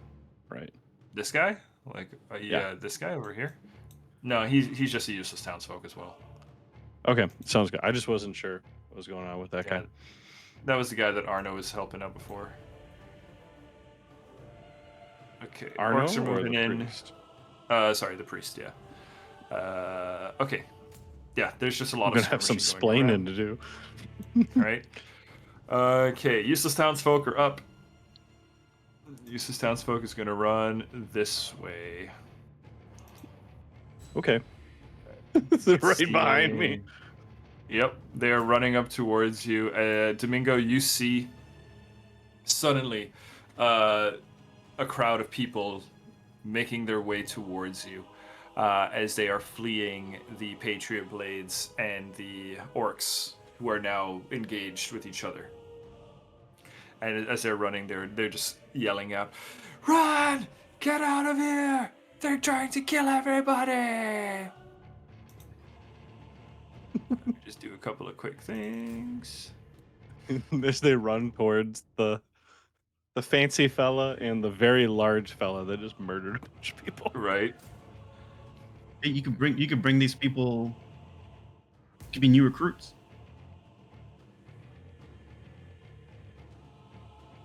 I'm gonna just have you guys. One group of townspeople looks like they're gonna escape. That's good. Good Okay. for them. Okay, that's the useless townspeople. All right. Can you guys see the names in the turn order? I don't know if you have the turn Names? order. No. Yeah. Oh yeah, Well, yeah. I Some, can't. I yeah. can only see the ones that you've revealed to us. That's it. Yeah. Yeah. That should be. Like Patriots, Yeah. conscripts. We see that, and we see Kim. Yeah. You see useless townsfolk. No, that wasn't revealed to us. Oh. Okay. Good to know. All right, Fenrir, you are up. Followed by High Kimmy. is this? So I'm a large creature, right? Yeah. How high is this ledge here? 15 feet. This here. Yeah. 15. Yeah. 15 feet. Does me being large impact height distance jumping off? I don't know. I would think it would help you, wouldn't it? I don't think so. Hang on. Let me just see falling. Falling, if you fall more than 5 feet, that's the rules. If you fall more than 5 feet, you take damage. And how does it work if I fall? Yeah, so if you fall more than 5 feet. Yeah. You could I'd be fine saying that you can jump though with like a decent athletics check. You can avoid the damage. What I would like to try and do is just use a leap action right now. Sure. Um, How far can you leap? so with leap, you can go about. Because my movement speed is 35, so I can go about 15. Yeah. Yeah, you can jump. Yeah, as long as you make the check, you can jump 15 feet, no problem. I could do athletics check. Yeah, athletics. That is super high. That's a 30 for athletics. That is a crit success. You are just fine. I think, does the leap have any crit success rider effects? Leap, no, on its own.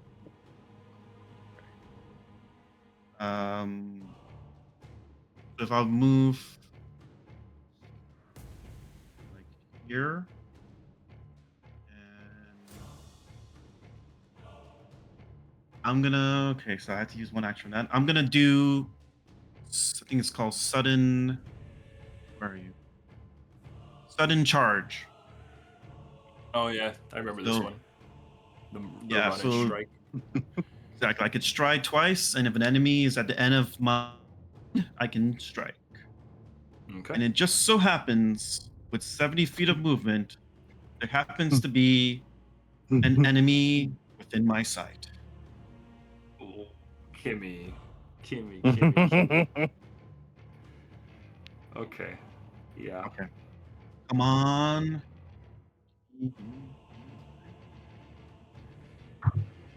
Whatever words That you is just said, it did not pick up 28, any of them.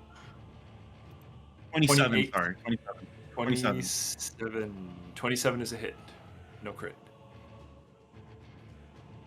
Is that including Um, your +2? Well, no, that's damage. Never mind. yeah, that's damage. I'm also, actually, hang on, I'm -1 as well because of the. Yes, you're clumsy. I'm clumsy. Where is it? No crit. No. Okay. Close though. Close. Poor Kimmy. Oh, that is much better. That is 9 on the die plus 12. That is 21 slashing damage. Very bloody. Very bloody. You said 21? Yeah. Okay, she's still standing.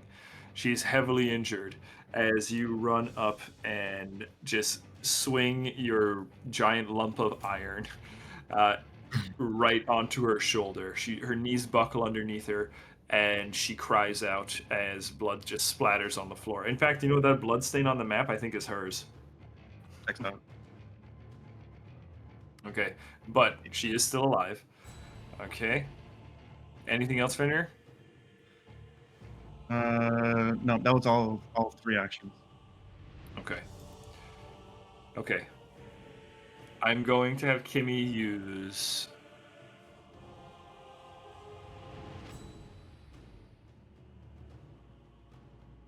one action to use running reload. Yeah. And she's going to move. She can move her movement speed. Oh boy. She get there. Second action is going to be an interact action. Third action is going to be to drink the potion that she pulls out.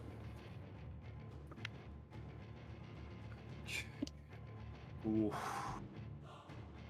Minimum roll. That's not great.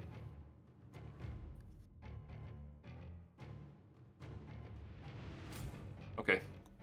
She drinks the potion, but she is still very hurt. Okay, Heinrich's turn. Heinrich is going to run down here. And Heinrich is going to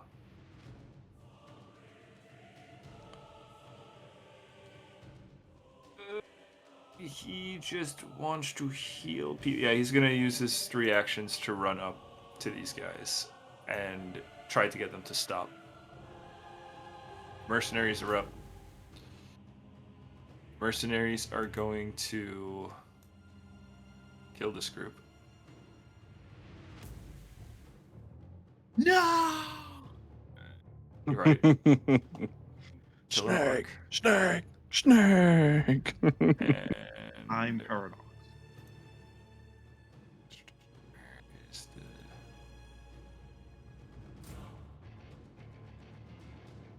Yeah, that was 2 actions to do that. Then we're gonna use 1 action to...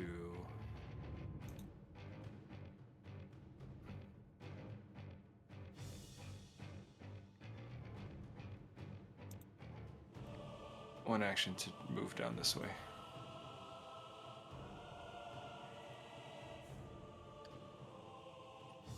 Okay.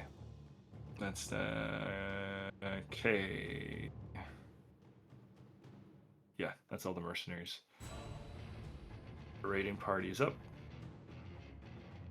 The raiding party's gonna move out here. You know what? No. Over here. Not quite. Okay.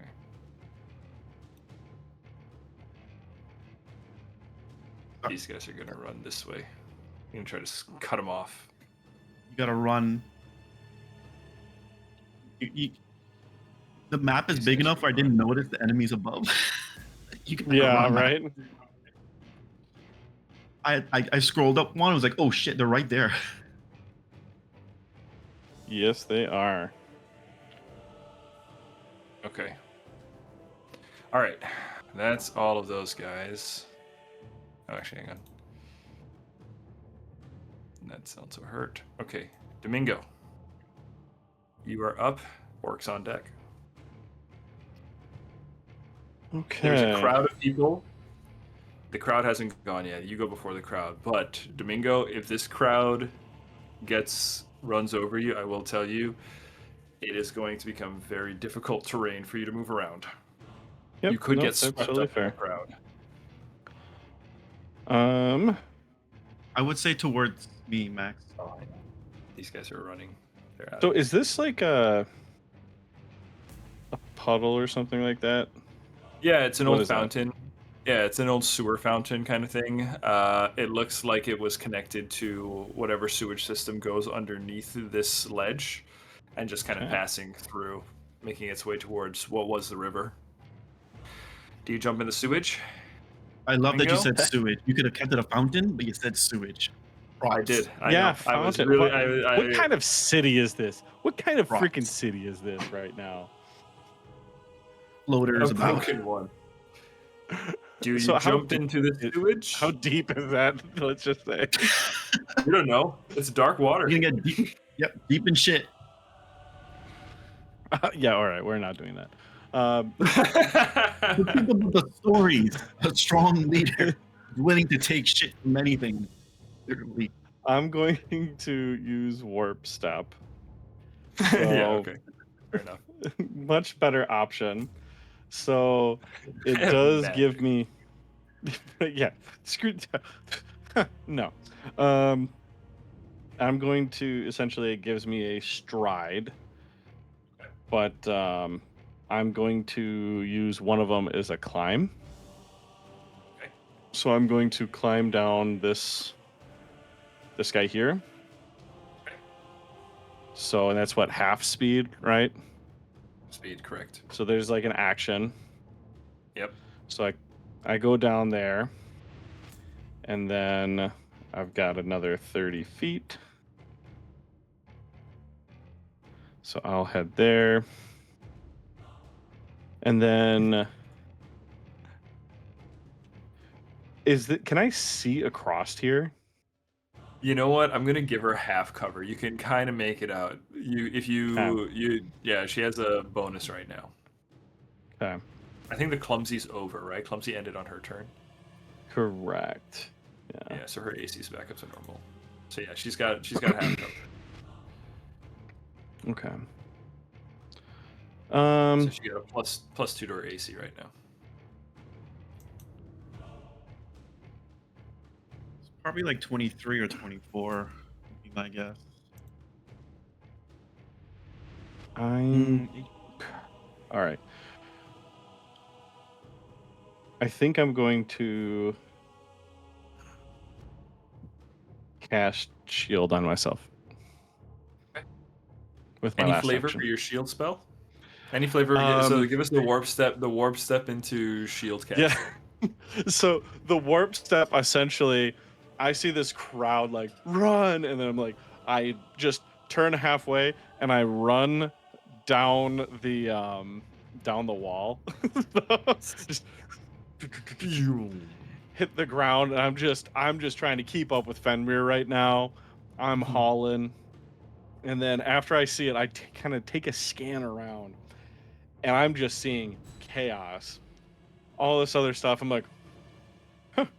And I kind of do a little flourish with my dueling cape, and then there's almost like this little sheen, right? You kind of, it's like a little bit of a barrier, but it also makes me look extra good. You know, it's like you see Nice. like a sparkle in my hair at the same time.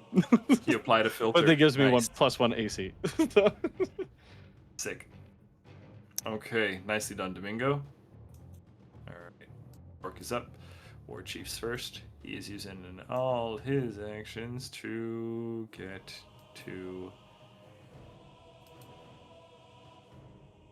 us. I spawned this guy way too far away, guys. Way Which too one? far Oh, away. okay. The War Chief.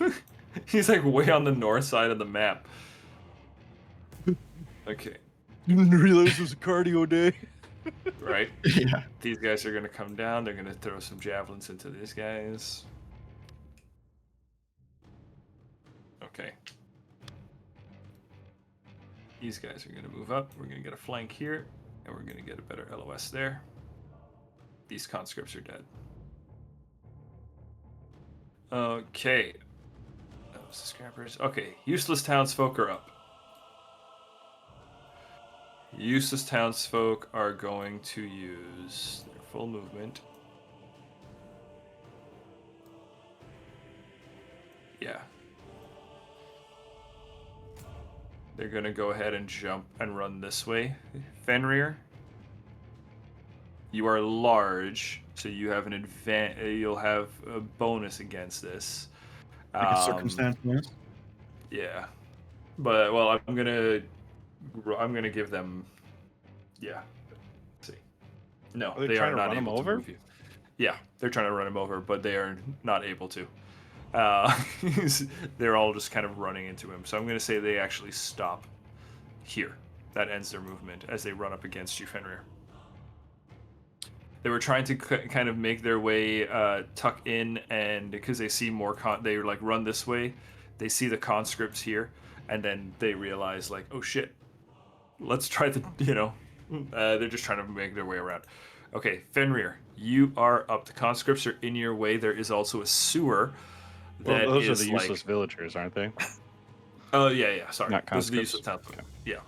Oh, hang on, I got more useless townsfolk to run around. I'm gonna have them run this way. Those are the last two groups of useless townsfolk. Because the other one's leaving in the south. The other one's left. Yeah, these guys left in the south, so they're off the map. This one died. This one died. And these guys are on the run. Yeah. Okay, that's where we're at. All right, Fenrir, you're up. There's a group of useless townsfolk between you and your target. Otherwise, there's also some conscripts and orcs all around. Battle waging around you. Feels like home. What do you do?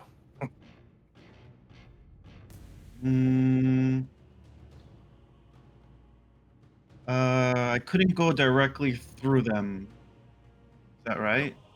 Nope, Would be you'd have to difficult tumble terrain. through. Yeah, you'd have to tumble Or a through them. step? They're like they're a hostile square, so you'd have to Okay. tumble through. You could try to go around them somehow, but it is kind of complicated. Or you could I slaughter have your way through them too. That's always an option. because I for have Fenrir. with sudden sudden Sudden charge. with sudden charge. I have like 70 feet of movement. It doesn't say it has to be like a straight line or anything, right? No, it's just 2 strides, and if you end up by an enemy, you could strike basically. Yeah. Wow. That's really good. Yeah, That's dope. That's with all the really. movement speed. That is so good. Yeah. Yeah. You could do it then. I assume as much. I just have to get within 10 feet of. I pretty much just have to get here, basically. Yeah. Within 10 Yep. feet. Yeah. Here, I'll give you a measurement. Eh, And Where's it? 10 foot.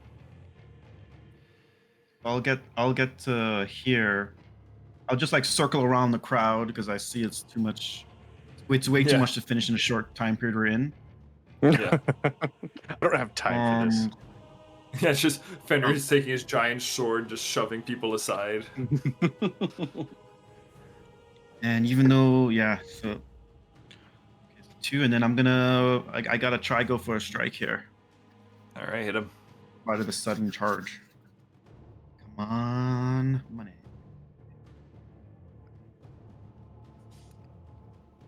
14 on the die. That is 24 to hit. 24 will hit. And are you all hearing like every time I throw the dice on the? No, I The kind dice, of. I the- figured Not it every out time, personally. sometimes. Yeah. Sometimes I'm muted like just in time. Oh, good for you. Good That looking at is another low roll. 2 on the dice. 2 on the die plus 12, so 14 damage from that. you. Oh, good thing she took that potion. She's still up. Kimmy, Kimmy. Come on, Kimmy. Don't you have one more Um, action still? I do. No, sudden charge is 2 actions. Oh yeah, you're right. Yeah, Shit, that's- because it he has has to only strike used at 2. the end.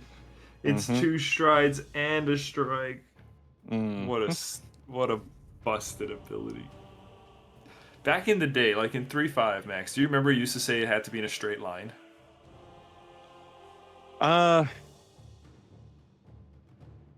Well, I don't know actually. I I don't. don't remember. I can't remember it requiring that because either No, it's way, okay. it's just you're using the movement. Yeah. I know that Now, there's thi- some if this it rule is states it legit, yeah. specifically. If Yeah. it states it specifically, then yes. Because I can't remember the name of one of the things, but I know it was in a straight line, kind of like a lightning spell. You know, as long as it Yeah. dictates it. Yeah. So it doesn't dictate it. No, it says stride twice in the thing, so it's totally legal. Okay, last action, Fenrir. What do you think, Max? Should I go try for a hit at +5 or try something else? I have 2 hero points. Yeah, you got a hero point. I'd do it. See if you Go can for it. finish Kimmy. Just My end this finisher? bloodline. Yeah, this poor family. We're just gonna give Jimmy another reason to come after you.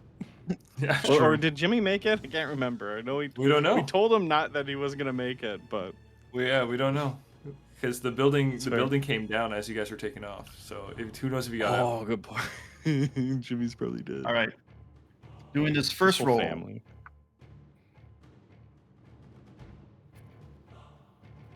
That's a 21 to hit. 21 to Would hit. that be enough? We know that 27 was not a crit. I mean, what was the roll? It was a 16 on the die. I don't know. I would err on the side of caution on that one, but So just stick with it. I don't know. I don't know if you're going to get much better than that unless you can try. I don't think so either. Not within another 2 tries. It's a low chance. The Do I have 21 to anything hit. else that adds Oh, sorry. onto it? I think it's -5. Yeah, I feel like the AC might be like 22 or something like that. Ugh. Yeah, I'll go. I don't think I'll get higher than a 16. All right. That's too risky. 21 to hit. 21 will hit. She is primarily, though she does have like metal bits and stuff to her armor, metal pauldrons and stuff like that, she is primarily a bounty hunter dressed in like It's more for studded leathers. looks. Yeah. Yeah, exactly. Looks cool. So That's yeah, good. 21 hits. I just did like other 2 rolls for fun. It was a 12 and an 8. So good thing I stuck on Ooh. that. Does that make you feel better? Yeah, a little bit. It's Okay. 17 damage, 5 on the die. That's 12. Fenrir, how would you like to end this bloodline?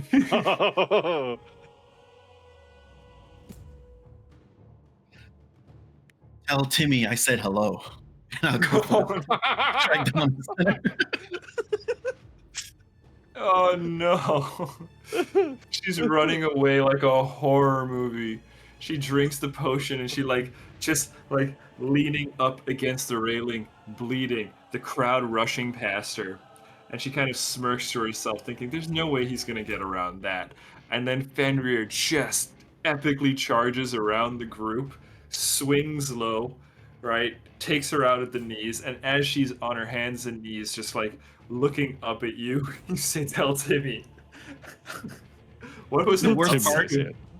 Tell Timmy I said hello. Oh, And the worst part is that the sword doesn't naturally just like slash her in half. It's not that sharp. So it's like partially like indenting in and just like squish. yeah. Yeah. Just crunch. Oh my Ooh. goodness. And with that, All right, Mohawk. Kimmy's down. Kimmy's down. The Mohawk has failed. Find that priest. Okay. Priest is down here. With Kimmy down. Okay, Priest will do his thing. He's going to try to get past and try to heal some people. But Patriot Blades are next. They are going to grab the Priest. So we've got a Priest grabbed by Patriot Blades, and Patriot Blades running away. They'll get about this far with him. Whoa, don't stretch. No, the Priest is huge. Alright, so Priest is running away, he's grabbed. But the call comes out as these guys come around the corner and see Fenrir like destroy Kimmy to retreat, to escape. So these guys are going to... I got 2 orcs up here, and I would be closer to you. Otherwise I'd run. I'm trying to think which way is the easy...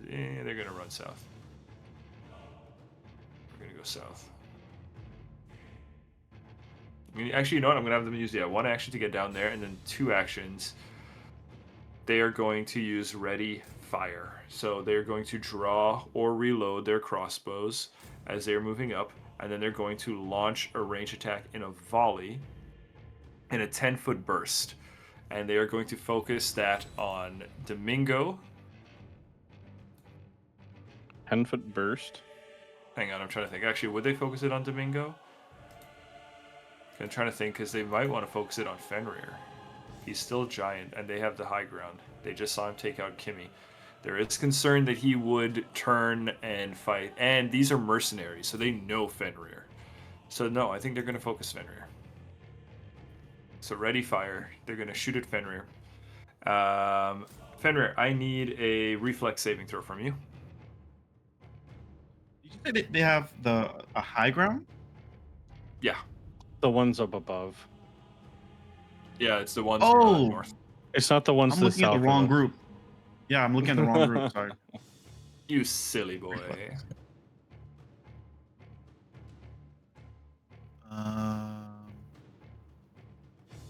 That is not high. That is a 17. 17 is a failure, unfortunately. So, you are going to take some damage. You are going to take 14 piercing damage.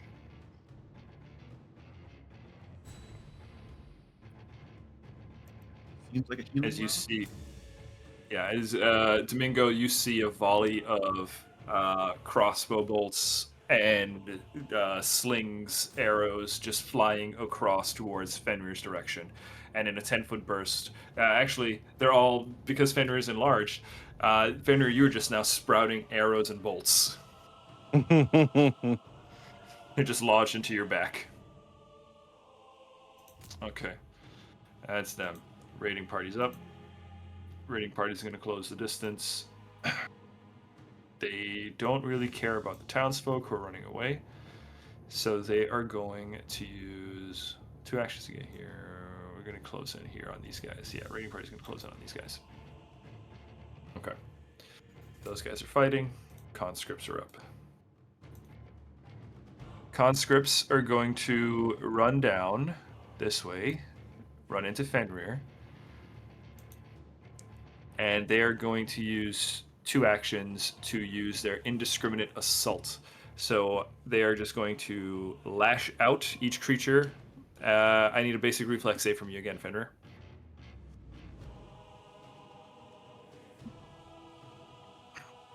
Lash out at each. 15. 15 is a success. You take 6 piercing damage. Okay. Okay, these guys are gonna run. Conscript's running there. Yeah, because the order has been given to retreat. Kimmy's dead. Okay. Domingo, you are up. Wait, sorry, David. Was that 6 already half? No, I have it already. So 6 is what you take. Okay, gotcha. Yeah. They did 12. They would have done 12. All right, Domingo. Let them have it.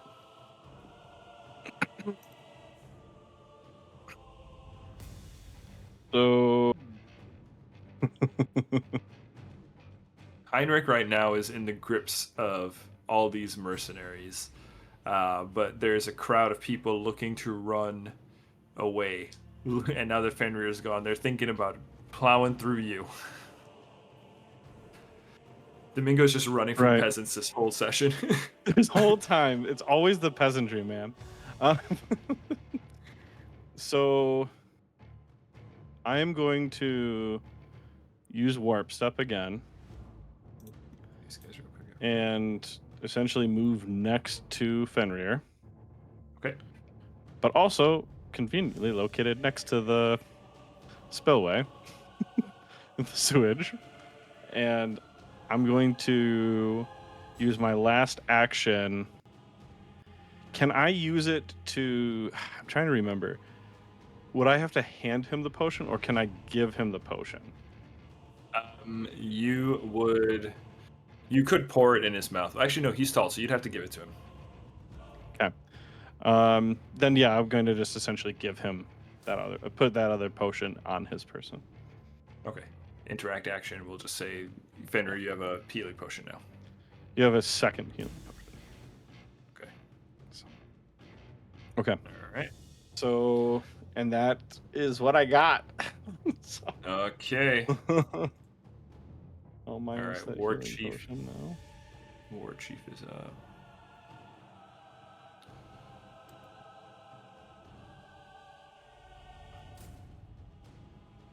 War Chief is gonna come up and flank the conscripts with you, Fenrir.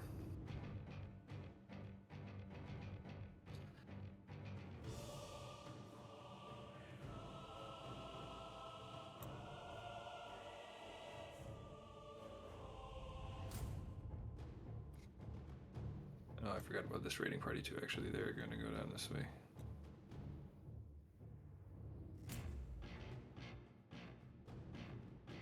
Okay.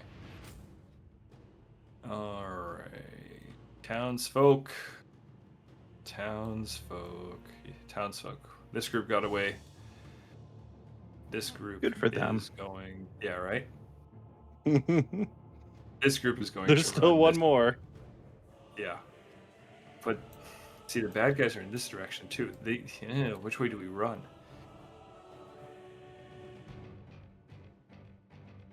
I think they're gonna go. They're gonna go down the way the orcs came in.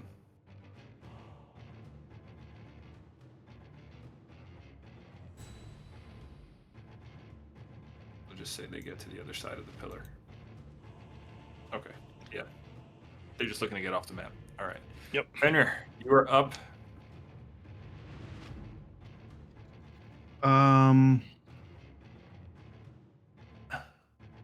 I'll have to use a free action to release one hand off my sword and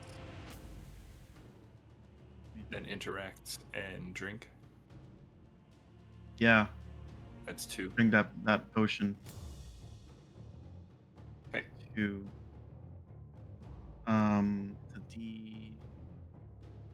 D8, which do I have a D8 plus D8 ready something. somewhere? Quick. I'll just use the digital roll.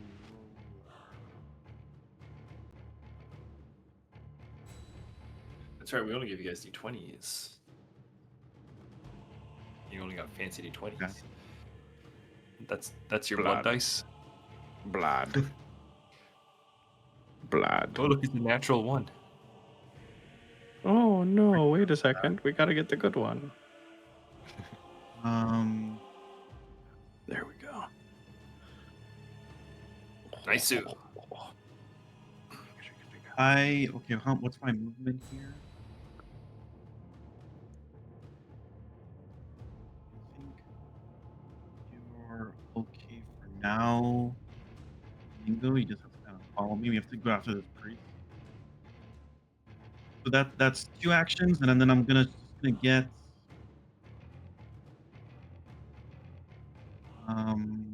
35. Okay. Get within 10 feet of the bad guys. Or no. Yeah, get 35 over here. Okay. 35. Yeah, right around here. I'm trying to avoid the bench. So 35 will get me like. Yeah, right here. All right, I got you. Right where I'm pinging.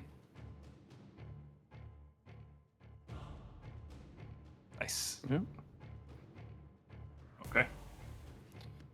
All right. Yeah. So that's your turn. You're healed up. Okay. Heinrich is going Wait. to. Sorry, release action in interact.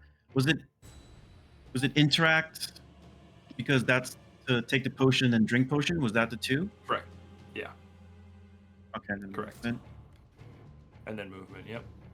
All right, yeah, so yeah, no, that's everything. Okay. You added your hit points from your potion? Yeah. Okay, cool. All right. Heinrich is going to attempt to escape. He is. Oh, wow, that's a really good roll, actually. Okay. Heinrich will actually manage to. Sorry, you just got to move these guys over.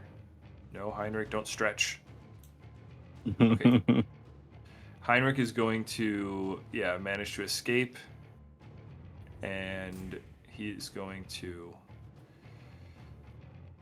Because he was just kind of being carried along by the blob of people, guys. I'm just going to have him kind of emerge, like, right over here between Fenrir and the blob of people. And he is going to use 2 actions to cast Heal on Fenrir. All right. And he is going to. Why can't you do that. this, Domingo? Hey, I enlarged you. So he can Sure, heal don't be greedy. creatures. He can heal creatures with 2 actions. It'll be a 30-foot radius, which is nobody else that he wants to heal but Fenrir. So that will be fine. He is casting this at 5th level because he is that guy. Woof. He's that guy. Yeah. That guy, bud. So it's going to be 5d8 plus 16. Do you have a digital dice roller there? Oh, yeah, I'll do it. Just pull up, 5d8 plus. Oh, actually no, 5d10 because he has healing hands. So when he has a heal spell, they are d10s instead. So it's actually going to be 5d10s plus 16. Oh, 5d10. Okay, So you're well, gonna be ignore full that. health. That's what I'm thinking. Hopefully. Where are you? 10, I would hope so. 5, 5d10. He hasn't done any damage. He's only been trying to heal people. He's only been moving That and is healing. 5d10 is 20 on the rolls. Okay, and then plus 16 for 36. You get 36 hit points. That is that's mostly healed up. Mostly. Oh, I forget I'm you have back in got a it, large baby. health pool. Yeah. He manages to he sees you coming over, Fenrir, because how can he not, with your giant sword and your giant stature. And as he sees you, the Patriot Blades, fearing you, recognizing you, in that moment, Heinrich manages to shake loose, escape through them, and as you approach, his hands start to glow. He reaches out and touches you right on the chest. Well, I guess in this case, probably more on your waist because you are giant, and Oh. the healing you feel suffused with warmth and light as your wounds close magically. All right. Patriot Blades are next after Heinrich. We are going to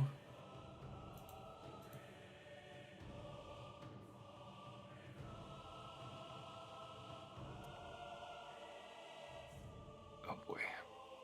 Do we run? Well, these guys are going to try to kill these orcs. Now, cutting through that group will be tough, so they're going to move up here. We'll start with you and kill this guy. That orc's dead. Now, this group at the bottom. This group were told to escape, but they see Fenrir here. I think they are going to try to fight Fenrir. Because these are the actual mercenaries. Mm. They have to use an action to get closer. Alright, and then they're going to spend 2 actions on you, Fenrir. I need from you a reflex save, please. Reflex save. All right. That is a 15. 15 is a regular failure.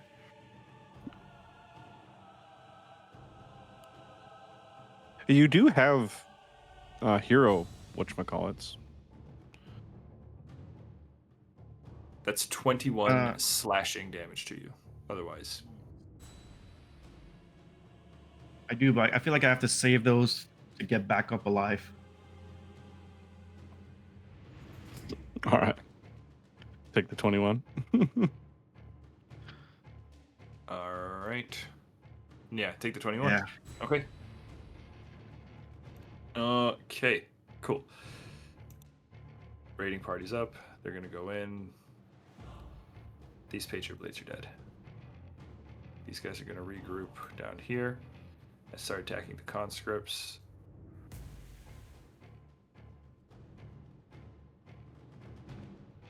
Conscripts are doing very badly. Okay, well actually the conscripts are up. Let's see, is there any, I think this is the only one left on the field. They are going to, I think they're just going to fight and die. That's what they're going to do. Okay. Domingo, you are up. There are... Yeah. There's a couple of conscripts like right here that are being surrounded by some orcs. And you can see that the orcs are hacking them down. Just ahead of you, you see Fenrir disappeared around the corner, and you hear some fighting. You see some magic flashes over in that direction. Mm-hmm. What you do? And I see all the fighting to my south, too. Yeah. I'd say so. Bingo does not like these. The orcs haven't fought you guys yet. I will remind you. That is But fair. I think we want to keep it that way. Yeah, long as they are possible. going after. They're focusing after the Patriot Blades.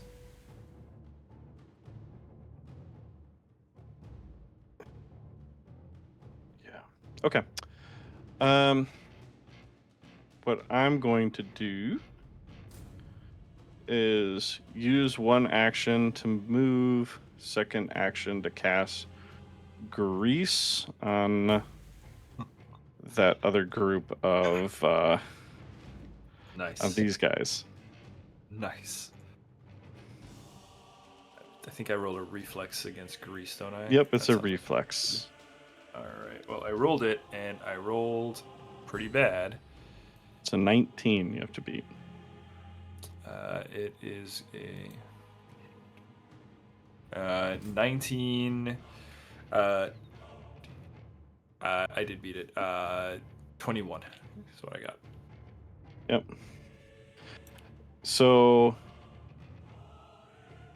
every time during the duration, Mm-hmm. they have to either attempt a reflex save or an acrobatics check to balance. Got it. So, Yeah, so the start of their turn, they're going to have to do it again. correct. Anything Got they it. do. Right. Okay. All right. That's your turn? Yep, it's my turn. All right. Okay. War Chief is going to kill this fool. And then take an action to step up behind you. And as he steps up, he holds a javelin up to you, Domingo, kind of pointed at you as he sees you cast grease against the enemy, and he looks back and recalling Fenrir fighting Kimmy. He stares at you, his eyes narrow, as he contemplates whether he should strike you. I'm going to state. So you're fighting the Patriot Blades as well? I'm trying to find Baan.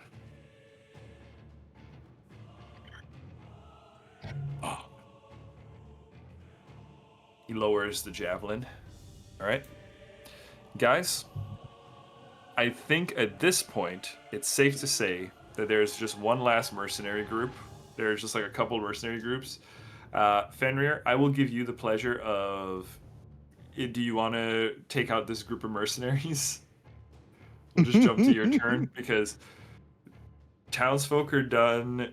Scrappers are not going to be able to get to anything in time that's going to be worth them, fighting. Actually, these guys will die. Scrappers will kill those guys. But then it's Fenrir. You got You're asking 3 me actions if I and a want group of to. people. Yeah. Do you want to see If if I you take want this group to- of people out? Kill a group of people in my TTRPG?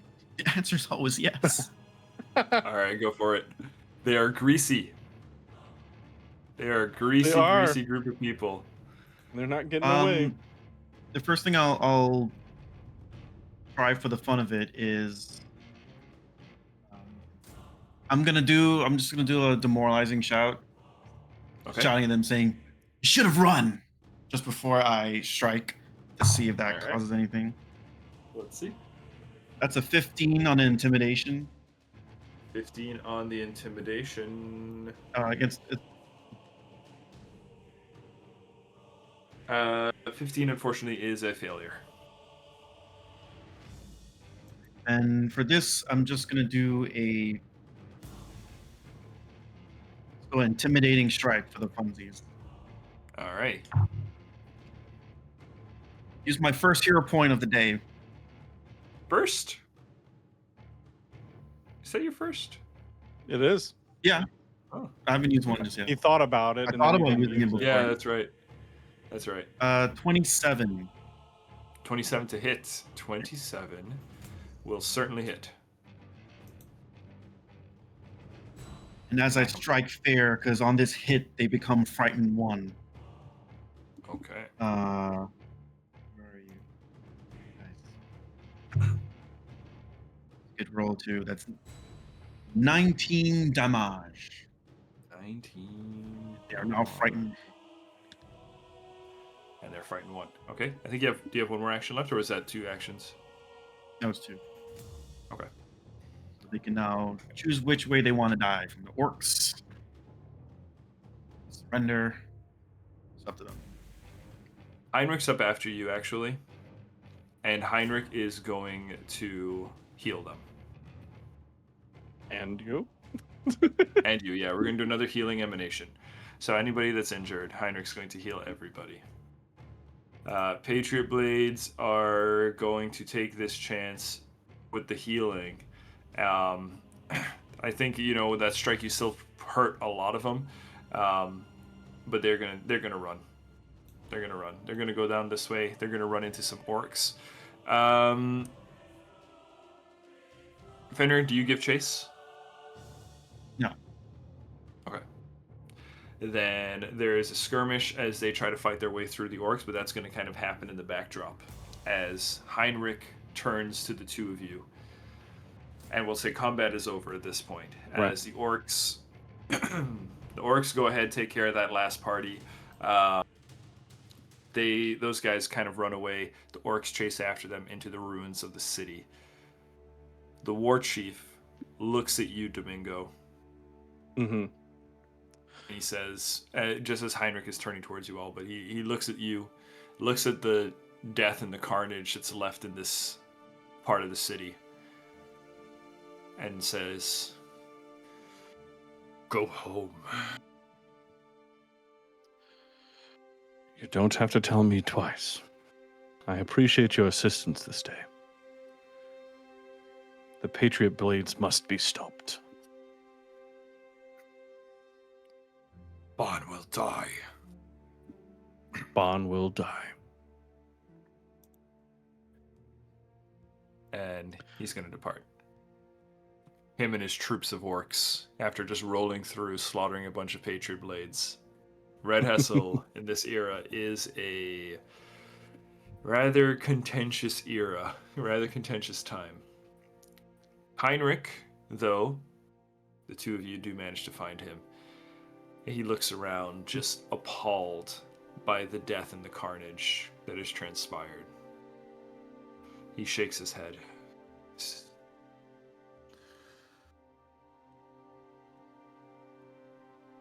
Why?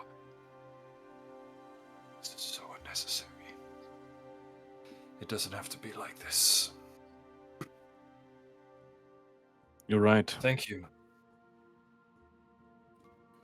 Domingo de Posto. I see.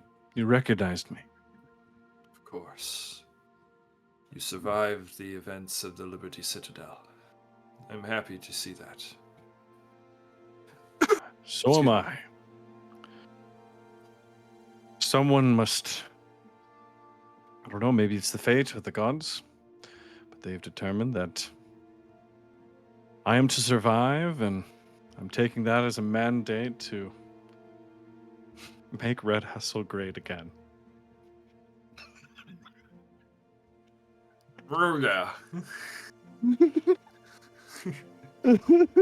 That is certainly a noble goal. We are lucky to have someone with your ambitions. I imagine you... I understand that you've been separated from your family, your mother and brother. Yes, during the chaos, we were separated out, and I was able to escape barely with my life. My companions helped me, and been able to try and stay away from the chaos. But we ventured out since I wanted to pay respects to my father, who perished at the hands of the traitorous Patriot Blades. Baan will pay, but all in due time. Indeed. Do you know where my brother and mother are? I might have some information that can help you in that regard, but Yes. I think we should get off the streets Yes. before we find ourselves in the middle of another conflict. We definitely don't want that. Would you like to come back with us? Rest assured, no. It's our temple is close by. I will. Oh, okay. We can go there and we can converse. And perhaps any of these survivors. And he looks around. There are a few, useless townsfolk still around. He says, "I will take these. Let us take these people back to the temple where they can receive some semblance of safety." Yes, yes. Okay. We'll just help. I'm just gonna use precipitation to clean them up. As Sure. just Yeah. make give. I'm not actually doing any Yeah. of the healing, but Yeah. And Heinrich you look good, you Heinrich's feel good. actually, yeah, here, I'll show you what Heinrich looks like. He's Look at blonde that. Jesus. Bleezus. Bleezus. But a little older than this. His Sure. hair isn't quite like that stark white blonde. There's a few like silvery gray bits, laced through it. Um, but he carries himself with quite some bearing. Okay. But yeah, blonde man, bearded, long, golden flowing locks on beard and head. Uh, Leads the two of you as well as whoever survived to the temple. Fast forwarding, guys, at the temple, Heinrich tells you that he does have some news. While Miguel's whereabouts are as of yet unknown, and he is having Arno look into that. He does have news about Maria de Posto. Apparently, as Heinrich explains, Maria has found herself in alignment with the Nobilis Garden. And she apparently has done a good bit of aiding Lelantos' cause to the nobles. Her and another individual,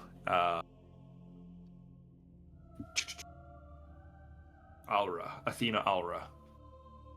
Domingo, you remember, or you probably, I don't know if you remember Athena Alra. Do you remember Athena Alra? If not, give me a society check. Sounds familiar, but I'll do a society anyways. And I'm going to use my last hero point, or my only hero point. Throw it in. All right, that's better.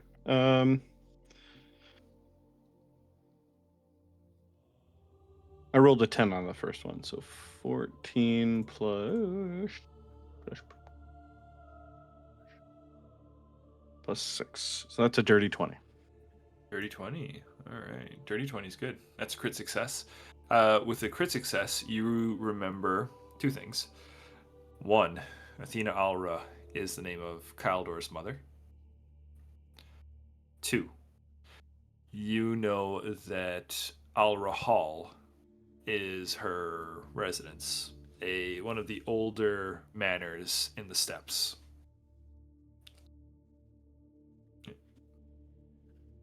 But yeah, it turns out that Maria helped help Lelantos make some connections, and that she is in the steppes.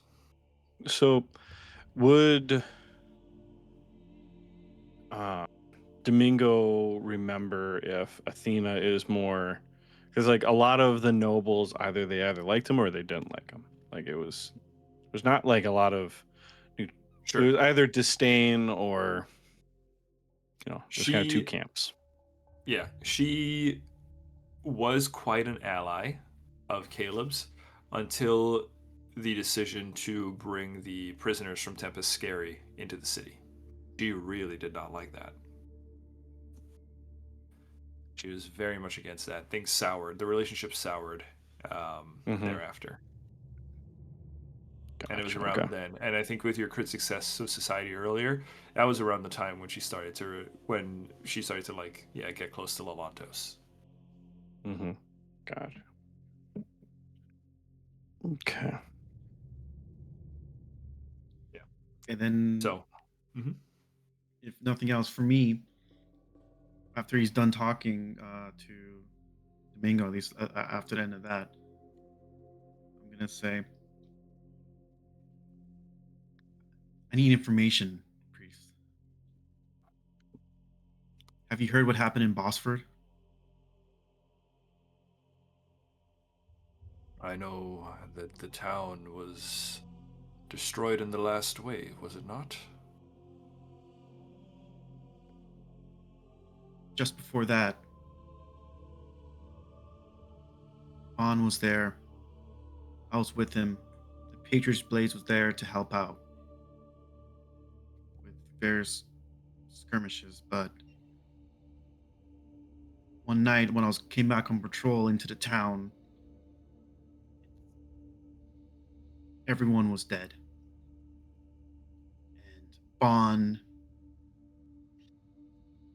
was seen leaving through some kind of portal. He just disappeared.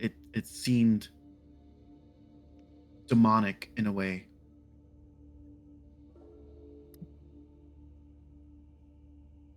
That is disturbing news, young warrior. The last thing Red Hessel needs is some sort of demonic incursion. Do you think that Baan's intentions... You are a member of the Patriot Blades, I take it? I was until after that night. Well, the Patriot Blades, my encounters with them, just the one that you interrupted. They had found me as I went into town to heal some of my old friends, some of my old followers who I believed I could assist. I had known for some time that Baan sought me out. And here, at least in my temple, I can deny those who are unwanted. So it was a risk. I was surprised to find that the Patriot Blades discovered me. They'd attempted to bring me back to Baan. I agreed to go with them in exchange for the townsfolk being spared, but it seems that their patience was wearing rather thin. And then you arrived.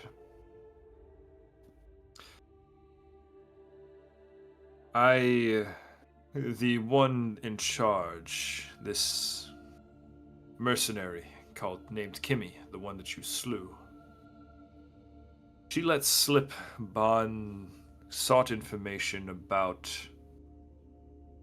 the steps, specifically about Al-Rahal.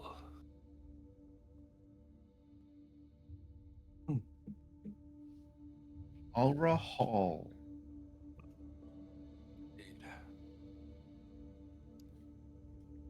Okay. It has long been theorized that there are catacombs beneath the manor. If Baan seeks some sort of demonic power, the catacombs beneath Al-Rahal seem as likely as any to possess what may interest him.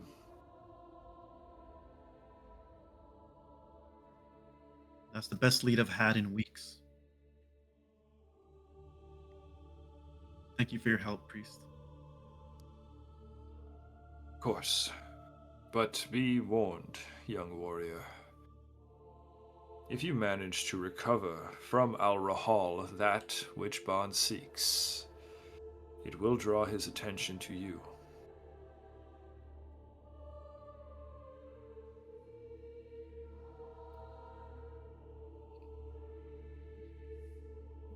That's kind of the point. Ah, well. Ignore my advice then. Consider it the misunderstandings of an old man. You just have the look of someone who's perhaps seen far too many battlefields. Even for one so young as yourself. Well, since you're used to leaving this church and helping people outside, if if you see anyone that looks like this person in the picture, her name is Tamara. I'm looking for her. Tell her to stay with you, and I'll be back someday to get her if you see her. Of course, you see the picture that I drew. He sees the picture and he says, "Rest assured, if I come across anyone named Tamara, I will have them remain here. I fear that if I found anyone who looks like that, they would be beyond my help." I'm just I don't think he says that last part. I don't think he's gonna throw that kind of shit at shit. David just couldn't help slip Domingo's that just like looking, at him. They like lock eyes. They just kind of share a look. Like I'm behind Fenrir. So he turns to the two of you and he says, "Well, it seems then that your objectives may be in alignment. I'm sure that you might find further information about Maria in Al Rahal, and you, Fenrir. Perhaps you can find what is piqued Baan's interest in the same place. But you should know that Al Rahal currently has seen darker days. At least that's what my information tells me."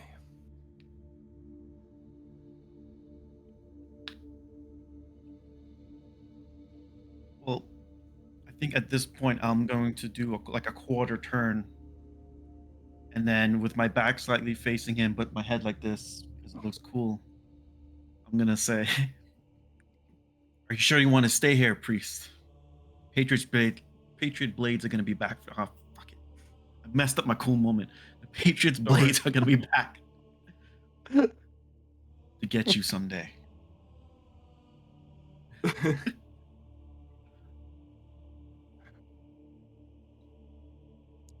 I'm sure, but at least I know where I can find help. Well, actually, I don't know where I can find help. If I need to reach you, where would I find you? You want to take this one, Domingo? So Domingo is going to pop in front just as Fenrir looks to like say something. Fear not. Perhaps, do you have a way to send a signal into the sky? I can figure something out. That's certainly a very resourceful idea. I'm sure I can figure out something. Yes, I mean, just something. I don't know if there's any fireworks left, or perhaps some of your clerics may have some resources to emit something into the sky. Because if you're in danger, we might as well bring the party, and we'll come to you. Very well. If we are in danger, we will find some way to signal you, to notify you. Yes. And you can always let the streets know, if it's not urgent, that you are require aid in this new world of rebellion.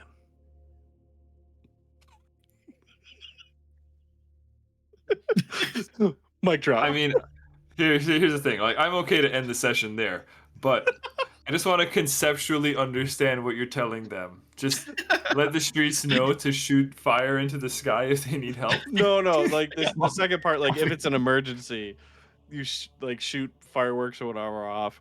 But if you like need to talk to us and it's not as urgent, then you let the streets know that you're looking for us. Oh, the streets know. Right. Okay. I just All added right. the last little bit just for fun. No, I got you. Okay. Let the streets Well, know. yeah, let the streets know. Domingo and Fenrir. Need the crew. Yeah. If you need Domingo and Fenrir, just start shooting fire in the sky. All right. Well, Domingo, Fenrir, the two of you are able to then depart the temple the House of Truth, the Temple of Tazrin, in the care, or now having been healed up by Heinrich. And that is where we're going to end our session, with you guys don't worry, you make your way back to the Stealthy Elf Inn. I noticed you didn't tell Heinrich where to find you, just how to find you. Yeah. You guys don't tell people. Keep that on lock. Okay.